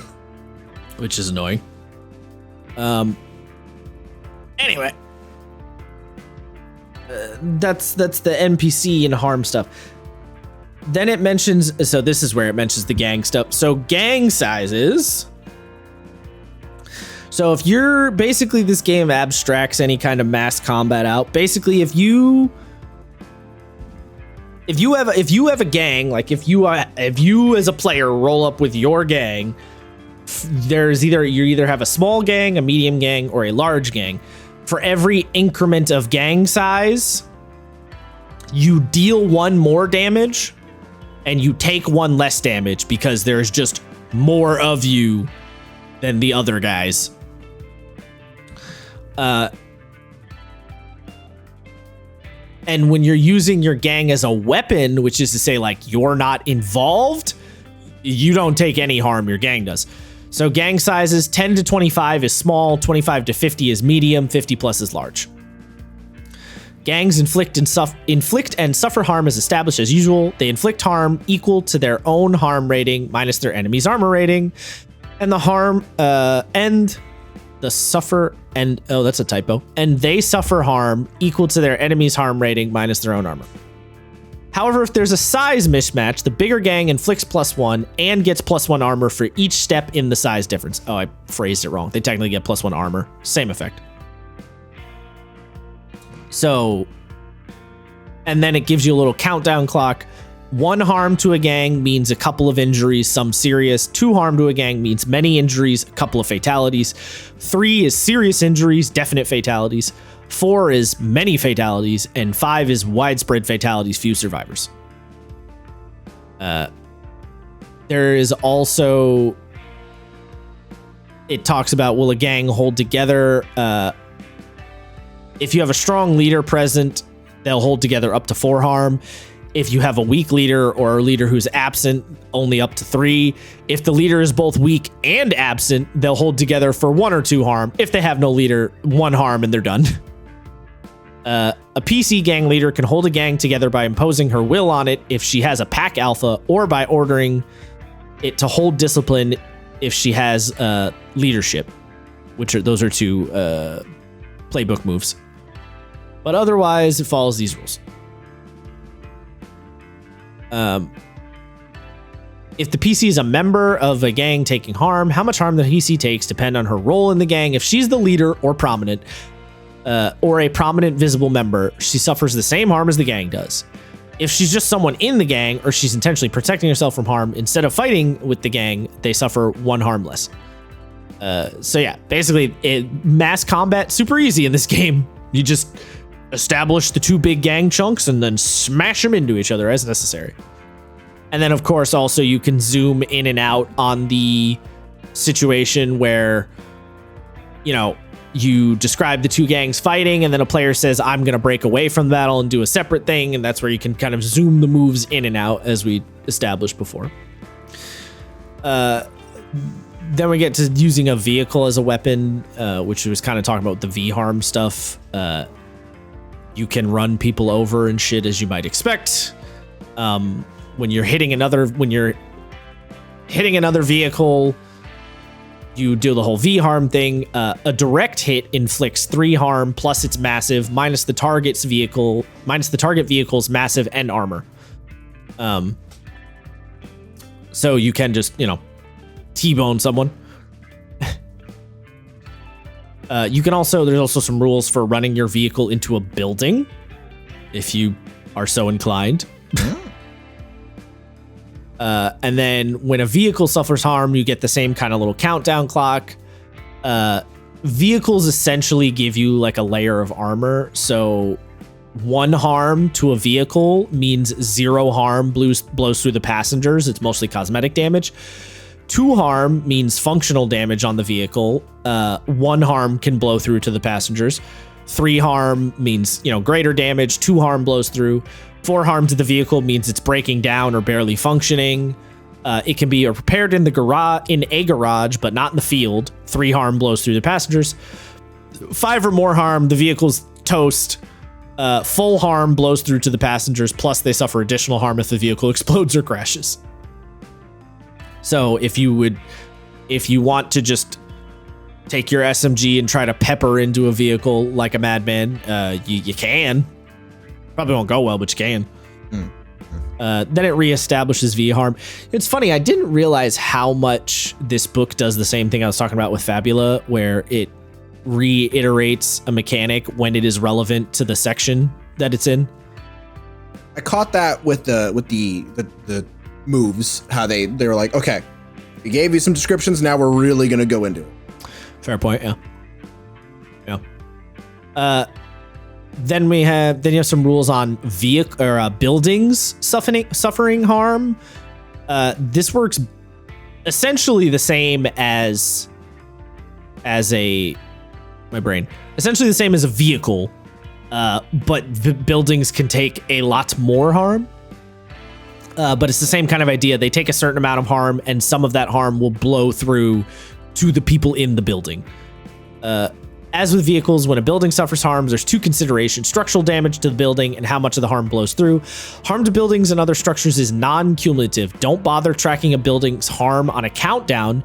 Shooting a building's 3 times with your 3 harm shotgun doesn't add up to 9 harm and make the building collapse. So essentially, you got to be able to, if you want to destroy the building, you got to have a way to do some big chonky damage, which, as you might imagine, is quite hard. Mm-hmm. But if you blast your shotgun, through the window or whatever, you might get a couple of people in there. And then there's a couple of weird kinds of harm. So there's psi harm, which is if the world's psychic maelstrom decides to fuck with your brain, essentially. When an NPC suffers psi harm, the MC creates her as a threat if necessary.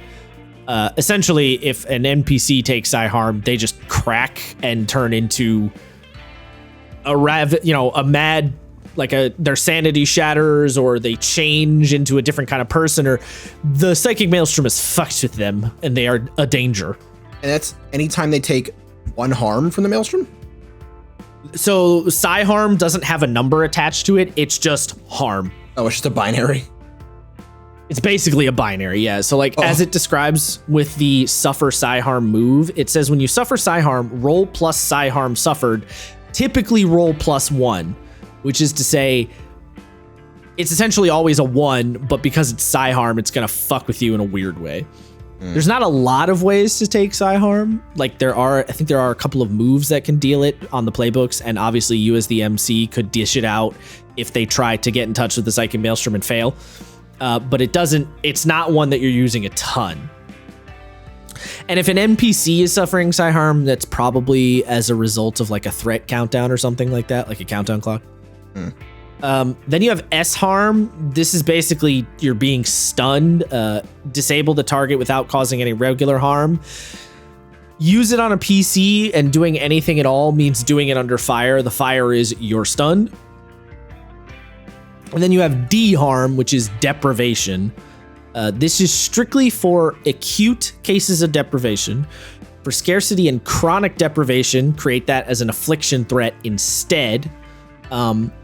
Individual NPCs may suffer D-harm. For PCs suffering D-harm, tell them the effects that they're suffering, and if they can't or don't alleviate their deprivation, inflict regular harm alongside it in increments of 1 harm armor piercing.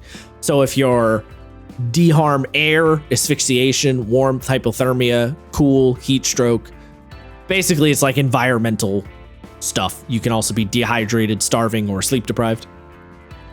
And you will, get fucked up from that if you don't solve that problem. And then it also gives you some brief explanations on how to utilize it on NPC populations. And then the healing chapter, or the healing chunk of the harm chapter, I should say. Basically, there's not like a whole lot to say on healing. If you have an angel in the player pool, I was about to say party, but you're not really a party in this game. If someone's playing the angel can take care of you. Cool. If there is no angel, you have to go to an NPC. If there are neither of those things, you're probably fucked. That's pretty much it. You can't really if you don't have a local character, NPC or angel character in the game, try to avoid getting into a lot of fights is kind of where it comes down to. A little odd, because I feel like it almost pushes you to like, well, we need to make sure we have an angel, and I don't think the game is intended for that level of meta. because you have the NPC medic as the option that you can always use. And it's pretty reasonable to assume that there's going to be an NPC medic in the like where you guys live, basically in your primary location. Fair enough. Like there's very rarely, and even if nobody has established that a medic exists, some of the playbooks will let you just say, "Oh, I know an NPC. Oh, they're the medic." Like some of them will let you do that. Even if that's not the case, a player could just say, "Is there a medic around? Can we establish a medic?" And then the GM is probably going to say yes. Like, it's really not the kind of thing you're going to say no. The only time this is like important is if the players are out on like a mission or something and they're really far away from town. Somebody gets really fucked up and there's no angel in the party. That's a situation where it's like, "Sorry, bud, you're probably fucked. There's no one around." You know what I mean? Mm-hmm. But yeah, no, there's not reliable healing because it's the apocalypse. There's no drugstores or pharmacies or any kind of magical spells to heal you or any of that shit. The game also says you can create an NPC medic, but she isn't important. Medical care is pretty much an abstract given. They pay their barter and erase their segments 1 for 1. You should still give her a name, but don't create her as a threat until she develops into a real someone. Basically, that's it, basically saying it's a given there's probably going to be an NPC around.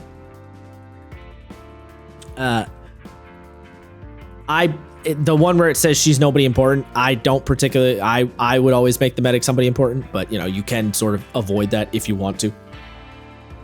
It seems almost like a, dare I say, necessity. Like, it's weird to be like, this is the medic, they don't matter.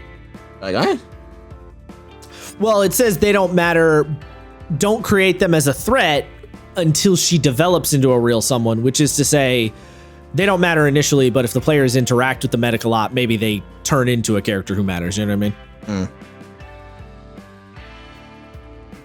And then gear and crap, which is literally what the chapter's called, gear and crap. Basically, this section, it tells you how to utilize your barter, your jingle, as it were. Again, it reiterates the lifestyle spending. It says basically there's 3 ways for characters to gain barter, which is at character creation, you can work a gig. Option 1, character creation. Option number 2, work a gig. And then the third way is basically to strike a deal with an NPC. And then there's 4 ways to spend your barter, which is your lifestyle at the beginning of a session. The second way is spending barter by striking up a deal, as before. A one-time barter expenditure is subject to availability, but it might count for bribes, a few sessions hire of a simple labor, a few sessions maintenance and repair, a few sessions tribute to a warlord, material costs for a crass resuscitation by a medic. Basically, one barter gets you a decent chunk of shit because it's the apocalypse and money is not really like a thing that's going around very often. You're not doing any kind of minute tracking of money in this game at all. Third way to spend your barter is to bribe people with it. Obviously, bribe people with it or go into a market or something like that. And then your fourth option is the MC might tell you have to spend the barter in some fashion via the MC move of make them buy or take away their stuff. Then the most important thing in this chapter is the tags on equipment.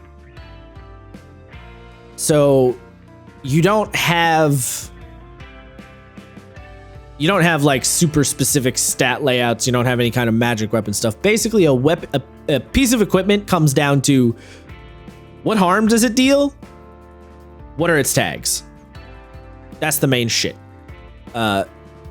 So all of the tags are, a lot of them will give you, something specific. For example, it'll say plus some amount of, it'll say plus N armor. That means that thing gives you plus an amount of armor, right? Very mechanical.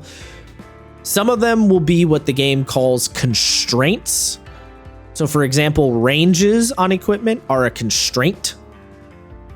The ranges go from intimate, hand, close, close, far, and far.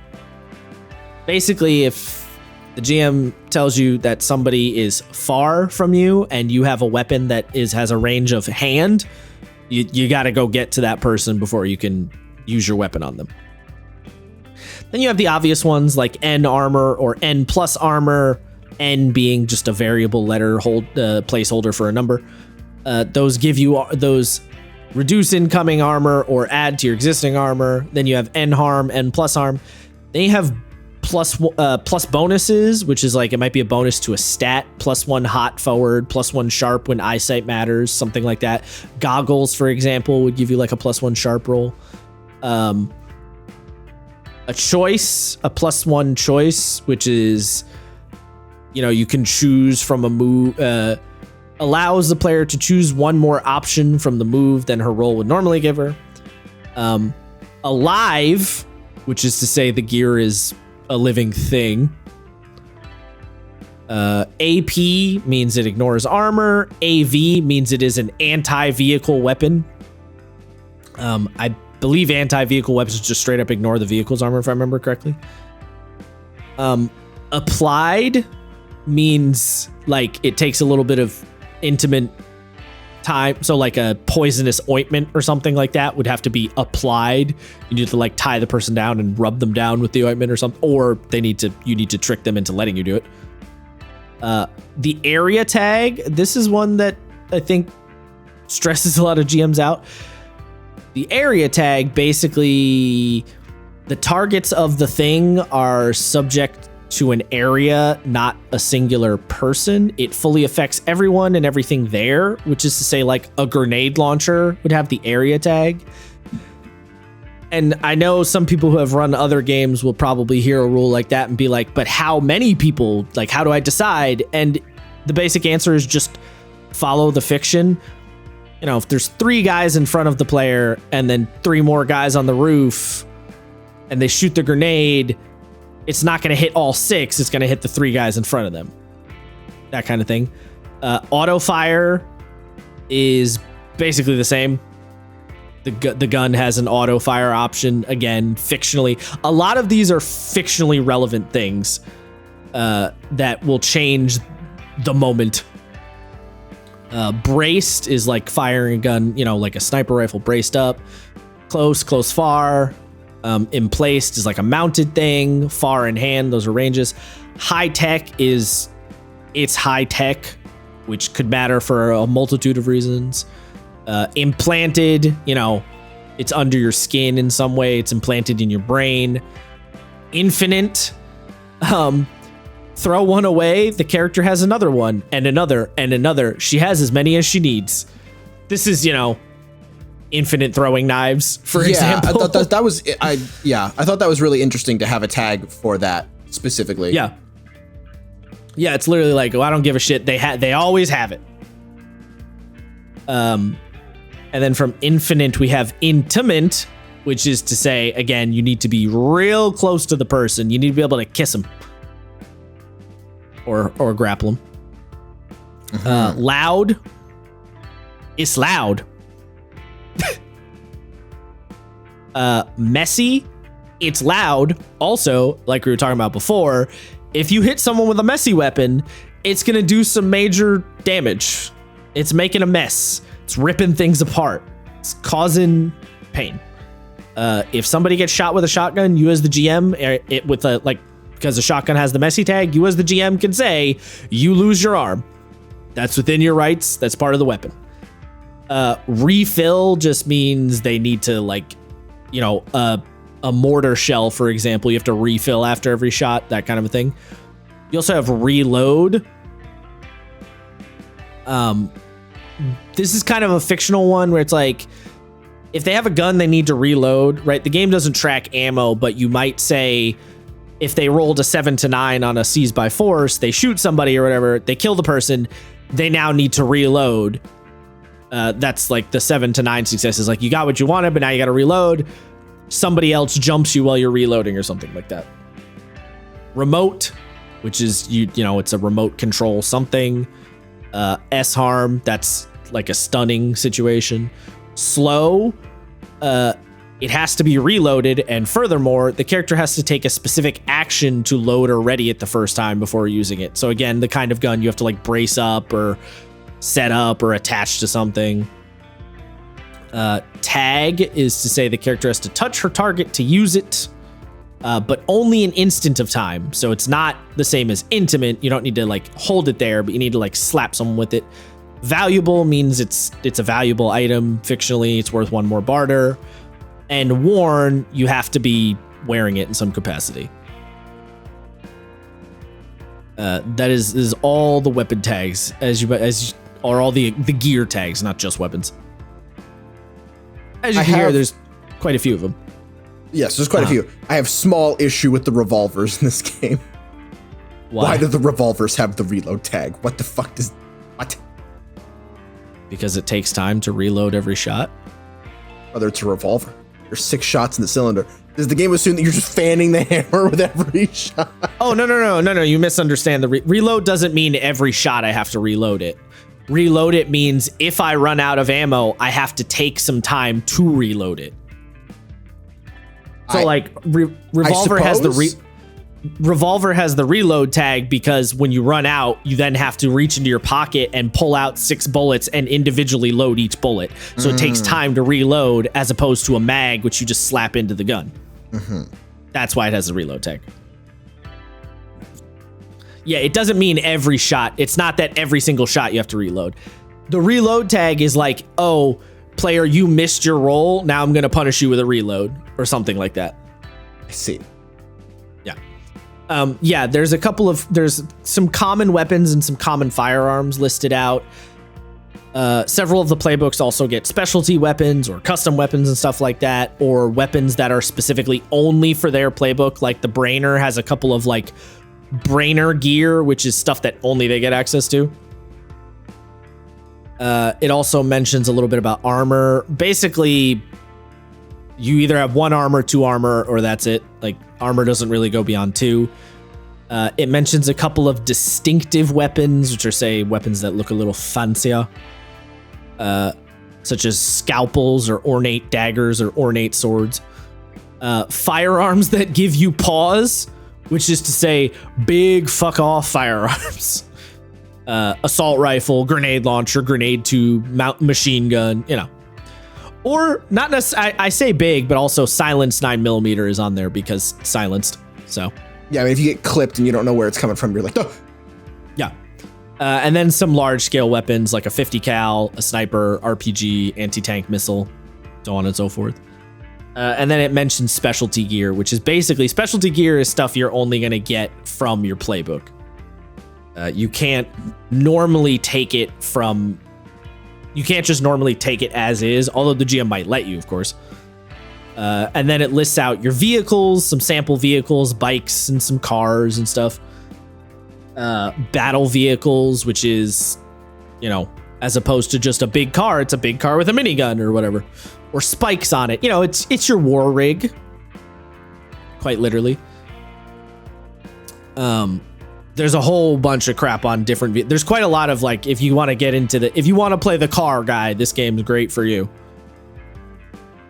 Then it reiterates creating a vehicle as a threat, and then it gets in a little bit about prosthetics. The rules on prosthetics are very vague. We went over them last time. There's not a whole lot going on there. It mentions workspaces a little bit because the Savvy Head or the Angel, for example, can both have workspaces. Basically, if you get a workspace from your playbook, it's going to tell you some of the specific rules about how to handle it in the playbook. And then you'll make some choices about your workspace, and then you can do projects within the workspace. And then there's a bunch of questions. This is kind of this is the equivalent of the projects mechanic in something like Fabula for this game, where you start something, you ask the MC, can I do this? And then the MC gives you a bunch of stipulations to do the project. I think this is actually the first time I saw a long-term project mechanic like this was this game. I'm pretty sure. Do you think this is the first game to do projects like this, considering when it came out? I don't think so, but maybe? I don't know. I don't know enough on the history to really say. Actually, I don't remember exactly when Apocalypse World came out, to be honest. Wasn't it 2013? Why, did we look that up last time? I believe so. 2010?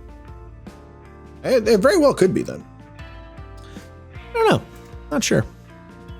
I find that a little hard to believe. I mean, D&D's from the 70s, I don't think somebody D&D had to have thought projects like that, though. No, I know, but what I'm saying is there's such a space between the 70s and there's 40 some odd years. I feel like somebody had to have thought of a similar mechanic in some fashion. Clocks are so that's they a funny synergize thing. with it so well that it almost seems that they were congruently designed. Weirdly funny thing about this mechanic, the project mechanic in this game, technically doesn't utilize clocks. Oh. Yeah. Technically, you're just supposed to tell the MC, I'm working on it, and then the MC will say, okay, and then you're just supposed to keep asking, am I done yet? There isn't actually... Weirdly, the game that kind of came up with the countdown clocks thing doesn't use a countdown clocks for workspace projects. Ooh, I kind of hate that. All right. It's weird. Luckily it's super easy to just slap a countdown clock on it anyway, so it's not a big deal, but it is super weird that it's not a thing. Yeah. So yeah, you ask the question, the MC gives you stipulations, but one of the options is it's gonna take a while, and then the how long is not specified. So yeah, or actually, sorry, what it says is it's going to take hours / weeks / days / months, but there's no specific amounts of time. Yeah, weird thing. Personally, I handle it by just making a countdown clock anyway, but yeah, technically rules is written, it doesn't.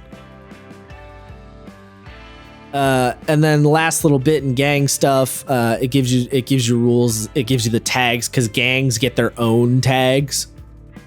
So it gives you the rules breakdown for gang tags, which are all their own thing. This is particularly relevant for the chopper and the hocus and the hard holder, I guess. And then you get, and then there's the surplus and want rules it reiterates here. That's for the hocus. Basically, surplus, if you're playing the hocus, is what can your followers give you if things are going well, and want is what do they demand from you if things are going badly. And you have a move that you check at the beginning of a session to see how your cult is doing. It can go very poorly. It's one of those things that you start the game with and it can be awesome or real bad. I don't know if I would want, like, on one end, I know I'm the kind of player who would really take advantage of having just a squad of minions. Yeah. But I feel like I would get very quickly annoyed with them and just have them all murdered. I would just Heaven's Gate them. That's certainly an option. It's very much an option for sure. And then the last thing it talks about is followers, holdings, and establishments. So followers are what they sound like. You have a bunch of options to add tags and stuff to the followers, which is, again, ties in with the Hocus and stuff. Your holding is, if you're a hard holder, it's basically you're statting out what's the population, what kind of gigs do you do, what kind of equipment do you have an armory, stuff like that. Is your gang disciplined or unruly? Basically, when you pick one of the playbooks that has one of these options, you have to pick a bunch of various choices for your followers or your holding or whatever it is, and it removes or adds tags and shuffles things around. And then the establishment rules is for the Maestro D, and that's the one that runs either like a nightclub or a restaurant or a drug den or whatever the fuck you want. A lot of the stuff in the gear section is actually taking shit that already exists on the playbooks and just moving it to that section if you want to reference it separately from the playbook itself. And we're actually gonna it's kind of a weird place to stop, but we're gonna stop there. Because the last fuckery?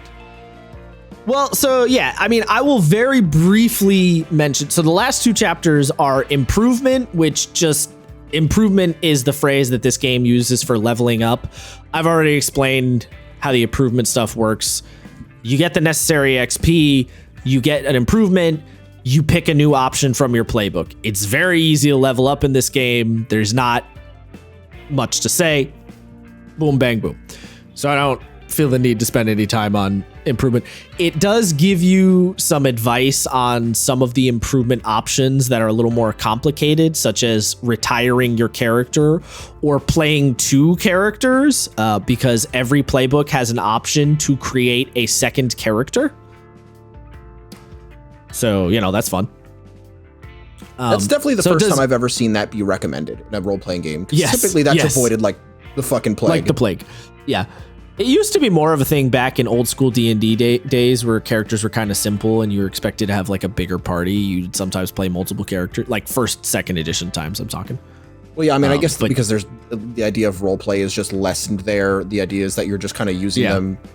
You're playing it like a board game, right? Yeah. Kinda, yeah, closer to a board game. So yeah, it gives you advice on how to handle that stuff. And then I guess one little thing I will mention is every basic move has an advanced version. And essentially what it does is it gives you a crit roll. So there's no crits in this game, but if you advance a move, it essentially unlocks a crit roll for the move in question. So for example, if you advance the move, do something under fire, you get a new option which says on a 12 plus, you transcend the danger, the pressure, and the possibility of harm. You do what you set out to do, and the MC will offer you a better outcome, true beauty, or a moment of grace. So each of the basic moves has this advanced unlock that you can get where if you roll a 12 plus, you just absolutely dog on a motherfucker. You just kill it. The seduce or manipulate one is really interesting because you turn them into an ally that the MC just cannot touch. Oh. Yeah, so on a 12 plus, the NPC does what you want and choose one of the following. Tell the MC to erase their threat type altogether and write in it instead ally, friend, ally, lover, ally, right hand, ally, representative, ally, guardian, ally, confidant. Basically, you just remove them from the threat map and they are your teammate. End of discussion. That's pretty cool. I like that a lot. Yeah. The critical role on read a charge situation lets you ask any 3 questions you want, not limited to the list. The psychic maelstrom one, you reach through the world's psychic maelstrom to what's beyond it. And then it just says, I envy your finding out. That's all the advice on that move. I envy your finding out. And then, yeah, so lastly, just to, again, we're not actually going to go into it because it's quite a chonky chapter. Basically, the advanced fuckery chapter is once you play the game for a long time and you're like, I'd like to make some more, I'd like to customize my campaign a little more. I'd like to add some more specific moves and rulings. This is the advanced fuckery chapter, tells you exactly how the designer makes moves, comes up with the mechanics of the game. He basically lets you peek behind the curtain and tells you this is how you do it. So if you want to make sick custom moves, here you go. If you want to break the game, here you go. He gives you examples for like creating a custom stealth move or a move to steal things or moves if you want to play in like a zombie campaign. There's all sorts of shit in here. New types of like character move stuff. The recommendation of love letters, which is just kind of an interesting one. It's the idea that you go out of your way to say, basically, a bunch of time has passed in the campaign. Players, make me a roll to see what happened in the time skip, and then pick a couple of options, and then I will then implement them into the next session. So yeah, the advanced fuckery, it basically breaks down the core mechanic of the game and tells you how to fuck with it to your heart's content and make whatever kind of moves. This advanced, by the way, it's literally called advanced fuckery in case anyone's curious. That is the name of the chapter. Yeah, advanced fuckery. The advanced fuckery reason is where there's literally a section in it called Powered by the Apocalypse. So that's where that term is from. That's why Powered by the Apocalypse exists as a concept, is because of this last chapter in the book. It says, so yeah, based on Apocalypse World, but Apocalypse World no longer, ? Fuck yeah. Here's a new setup move by Ben Ray for use in an Apocalypse World based zombie game. And then it's a couple of some sample moves in that. So yeah, then he lists out example moves that other people have made. One of them is a dungeon crawl game. Not by the person you're thinking, by a different person, but did get made in, that did happen. So, here's one. Here's some new basic moves by John Harper for an Apocalypse World based parkour game. John Harper, for those who don't know, is the author of Blades in the Dark, which is a kind of a Powered by the Apocalypse game, but it's so different and so unique that it started its own movement called Forged in the Dark. So now you have Powered by the Apocalypse game and Forged in the Dark's game, even though the original Blades in the Dark is sort of a Powered by the Apocalypse game, but also sort of not. Do with that what you will. It definitely has evolved to become its own thing. Oh yeah, Forged in the Dark is its own thing now, for sure. But it was, I don't know if he intended it that way originally or not, but yeah. That's, yeah. Apocalypse World. We're done. Now I never have to talk about it again. But he will. But I will. Let's say, don't lie to the people like that. Don't do that. I will. I will say as a final thought before we get the hell out of here, because Brett's going to be a little salty at us. Yeah.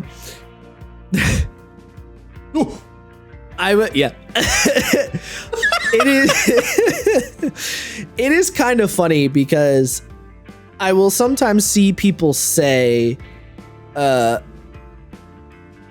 want to learn Like, I don't get Powered by the Apocalypse as like a subgenre.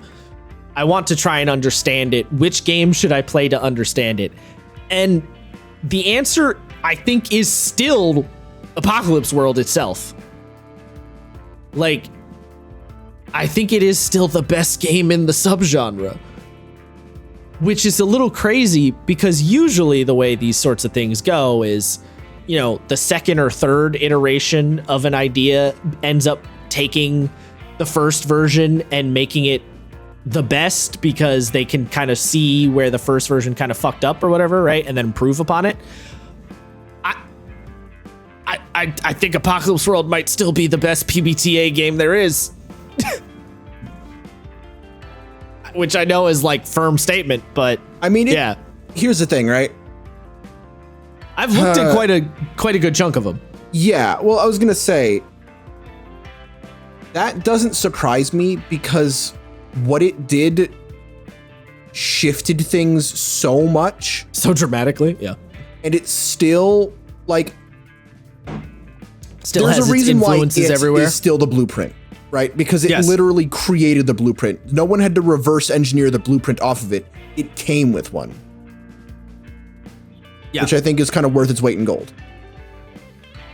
It's just so elegantly designed, and it's such a banger in such a way that is hard for me to describe. Like, that I just look at it and I'm like, damn, it still hits the best. I don't know, man. It just hits. Like, It still be hitting. It still be hit, like, yeah, like, you know, because you know, even in like video games, right? You imagine like everybody's like, oh, the original first person shooter, Doom. It's like, actually, no, the original first person shooter was Wolfenstein, but Doom took what Wolfenstein did and improved on it so greatly and had such a huge impact that people kind of forget that Wolfenstein 3D existed, you know? Because Doom was the second iteration that really perfected it. So you would think, you look at the Apocalypse World, you're like, okay, so what was the second iteration that perfected it? Like, I don't think there is one. The only game I could maybe argue would be Blades in the Dark, but Blades in the Dark just grew into its own thing completely. So, you know? Yeah, and like Blades, in a lot of ways, Blades does sort of improve on Apocalypse World, but in its own version of it, it's very much its own style of it. Right. And another thing on Blades is that because it has sort of taken on a life of its own, did it improve on it? Yeah, but it did a bunch of its own things. Its own shit. It became its own blueprint with the flashbacks. There's all sorts of little flashbacks and the setting levels of risk and stuff. Like, yeah, there's a bunch of mechanics that exploded out into their own things. And also, Apocalypse World had the countdown clocks, but Blades made clocks like a core central feature, right? Like, Apocalypse World uses them a little bit for threats and for NPCs and stuff, but Blades really made projects and countdown clocks like this really core feature and applied them to all these different facets of the game, to the point where it's like, yeah, it grew into its own thing. Because now when people reference a projects mechanic, they usually reference Blades, not Apocalypse World. You know what I mean? Yeah, that doesn't surprise me at all. Yeah. So it's a crazy thing. If you're curious about Powered by the Apocalypse, my answer is still play Apocalypse World 2nd Edition. Yeah. Unless you're really, really not down for the post-apocalypse vibe, at which point, I don't know. And there is no pleasing you. Yeah, I don't know. Tough. I'd have to think about it. Tougher sell. You know what's funny though? The first Powered by the Apocalypse game I played was Dungeon World. I played that before Apocalypse. Yeah, because I was looking for something more D&D-esque. I was looking for something fantasy. Yeah, I actually played Apocalypse World 2nd. And I would not recommend Dungeon World as a great teacher of PBTA because, well, I don't think it's a bad PBTA game. I don't think it does as good of a job as teaching you how to run and actually play PBTA. You know what I mean? Like Apocalypse World does a really good job of the teaching part. I think Dungeon World lacks that. It's funny. Matt thought about it, and he told us he like notoriously struggled trying to figure a lot of its core He was themes. reading Masks. Oh, was he reading Masks? Is that what it was? He was reading Masks, yeah, which arguably is an even worse teacher. Not because Masks is a bad game, it's not, but Masks abstracts.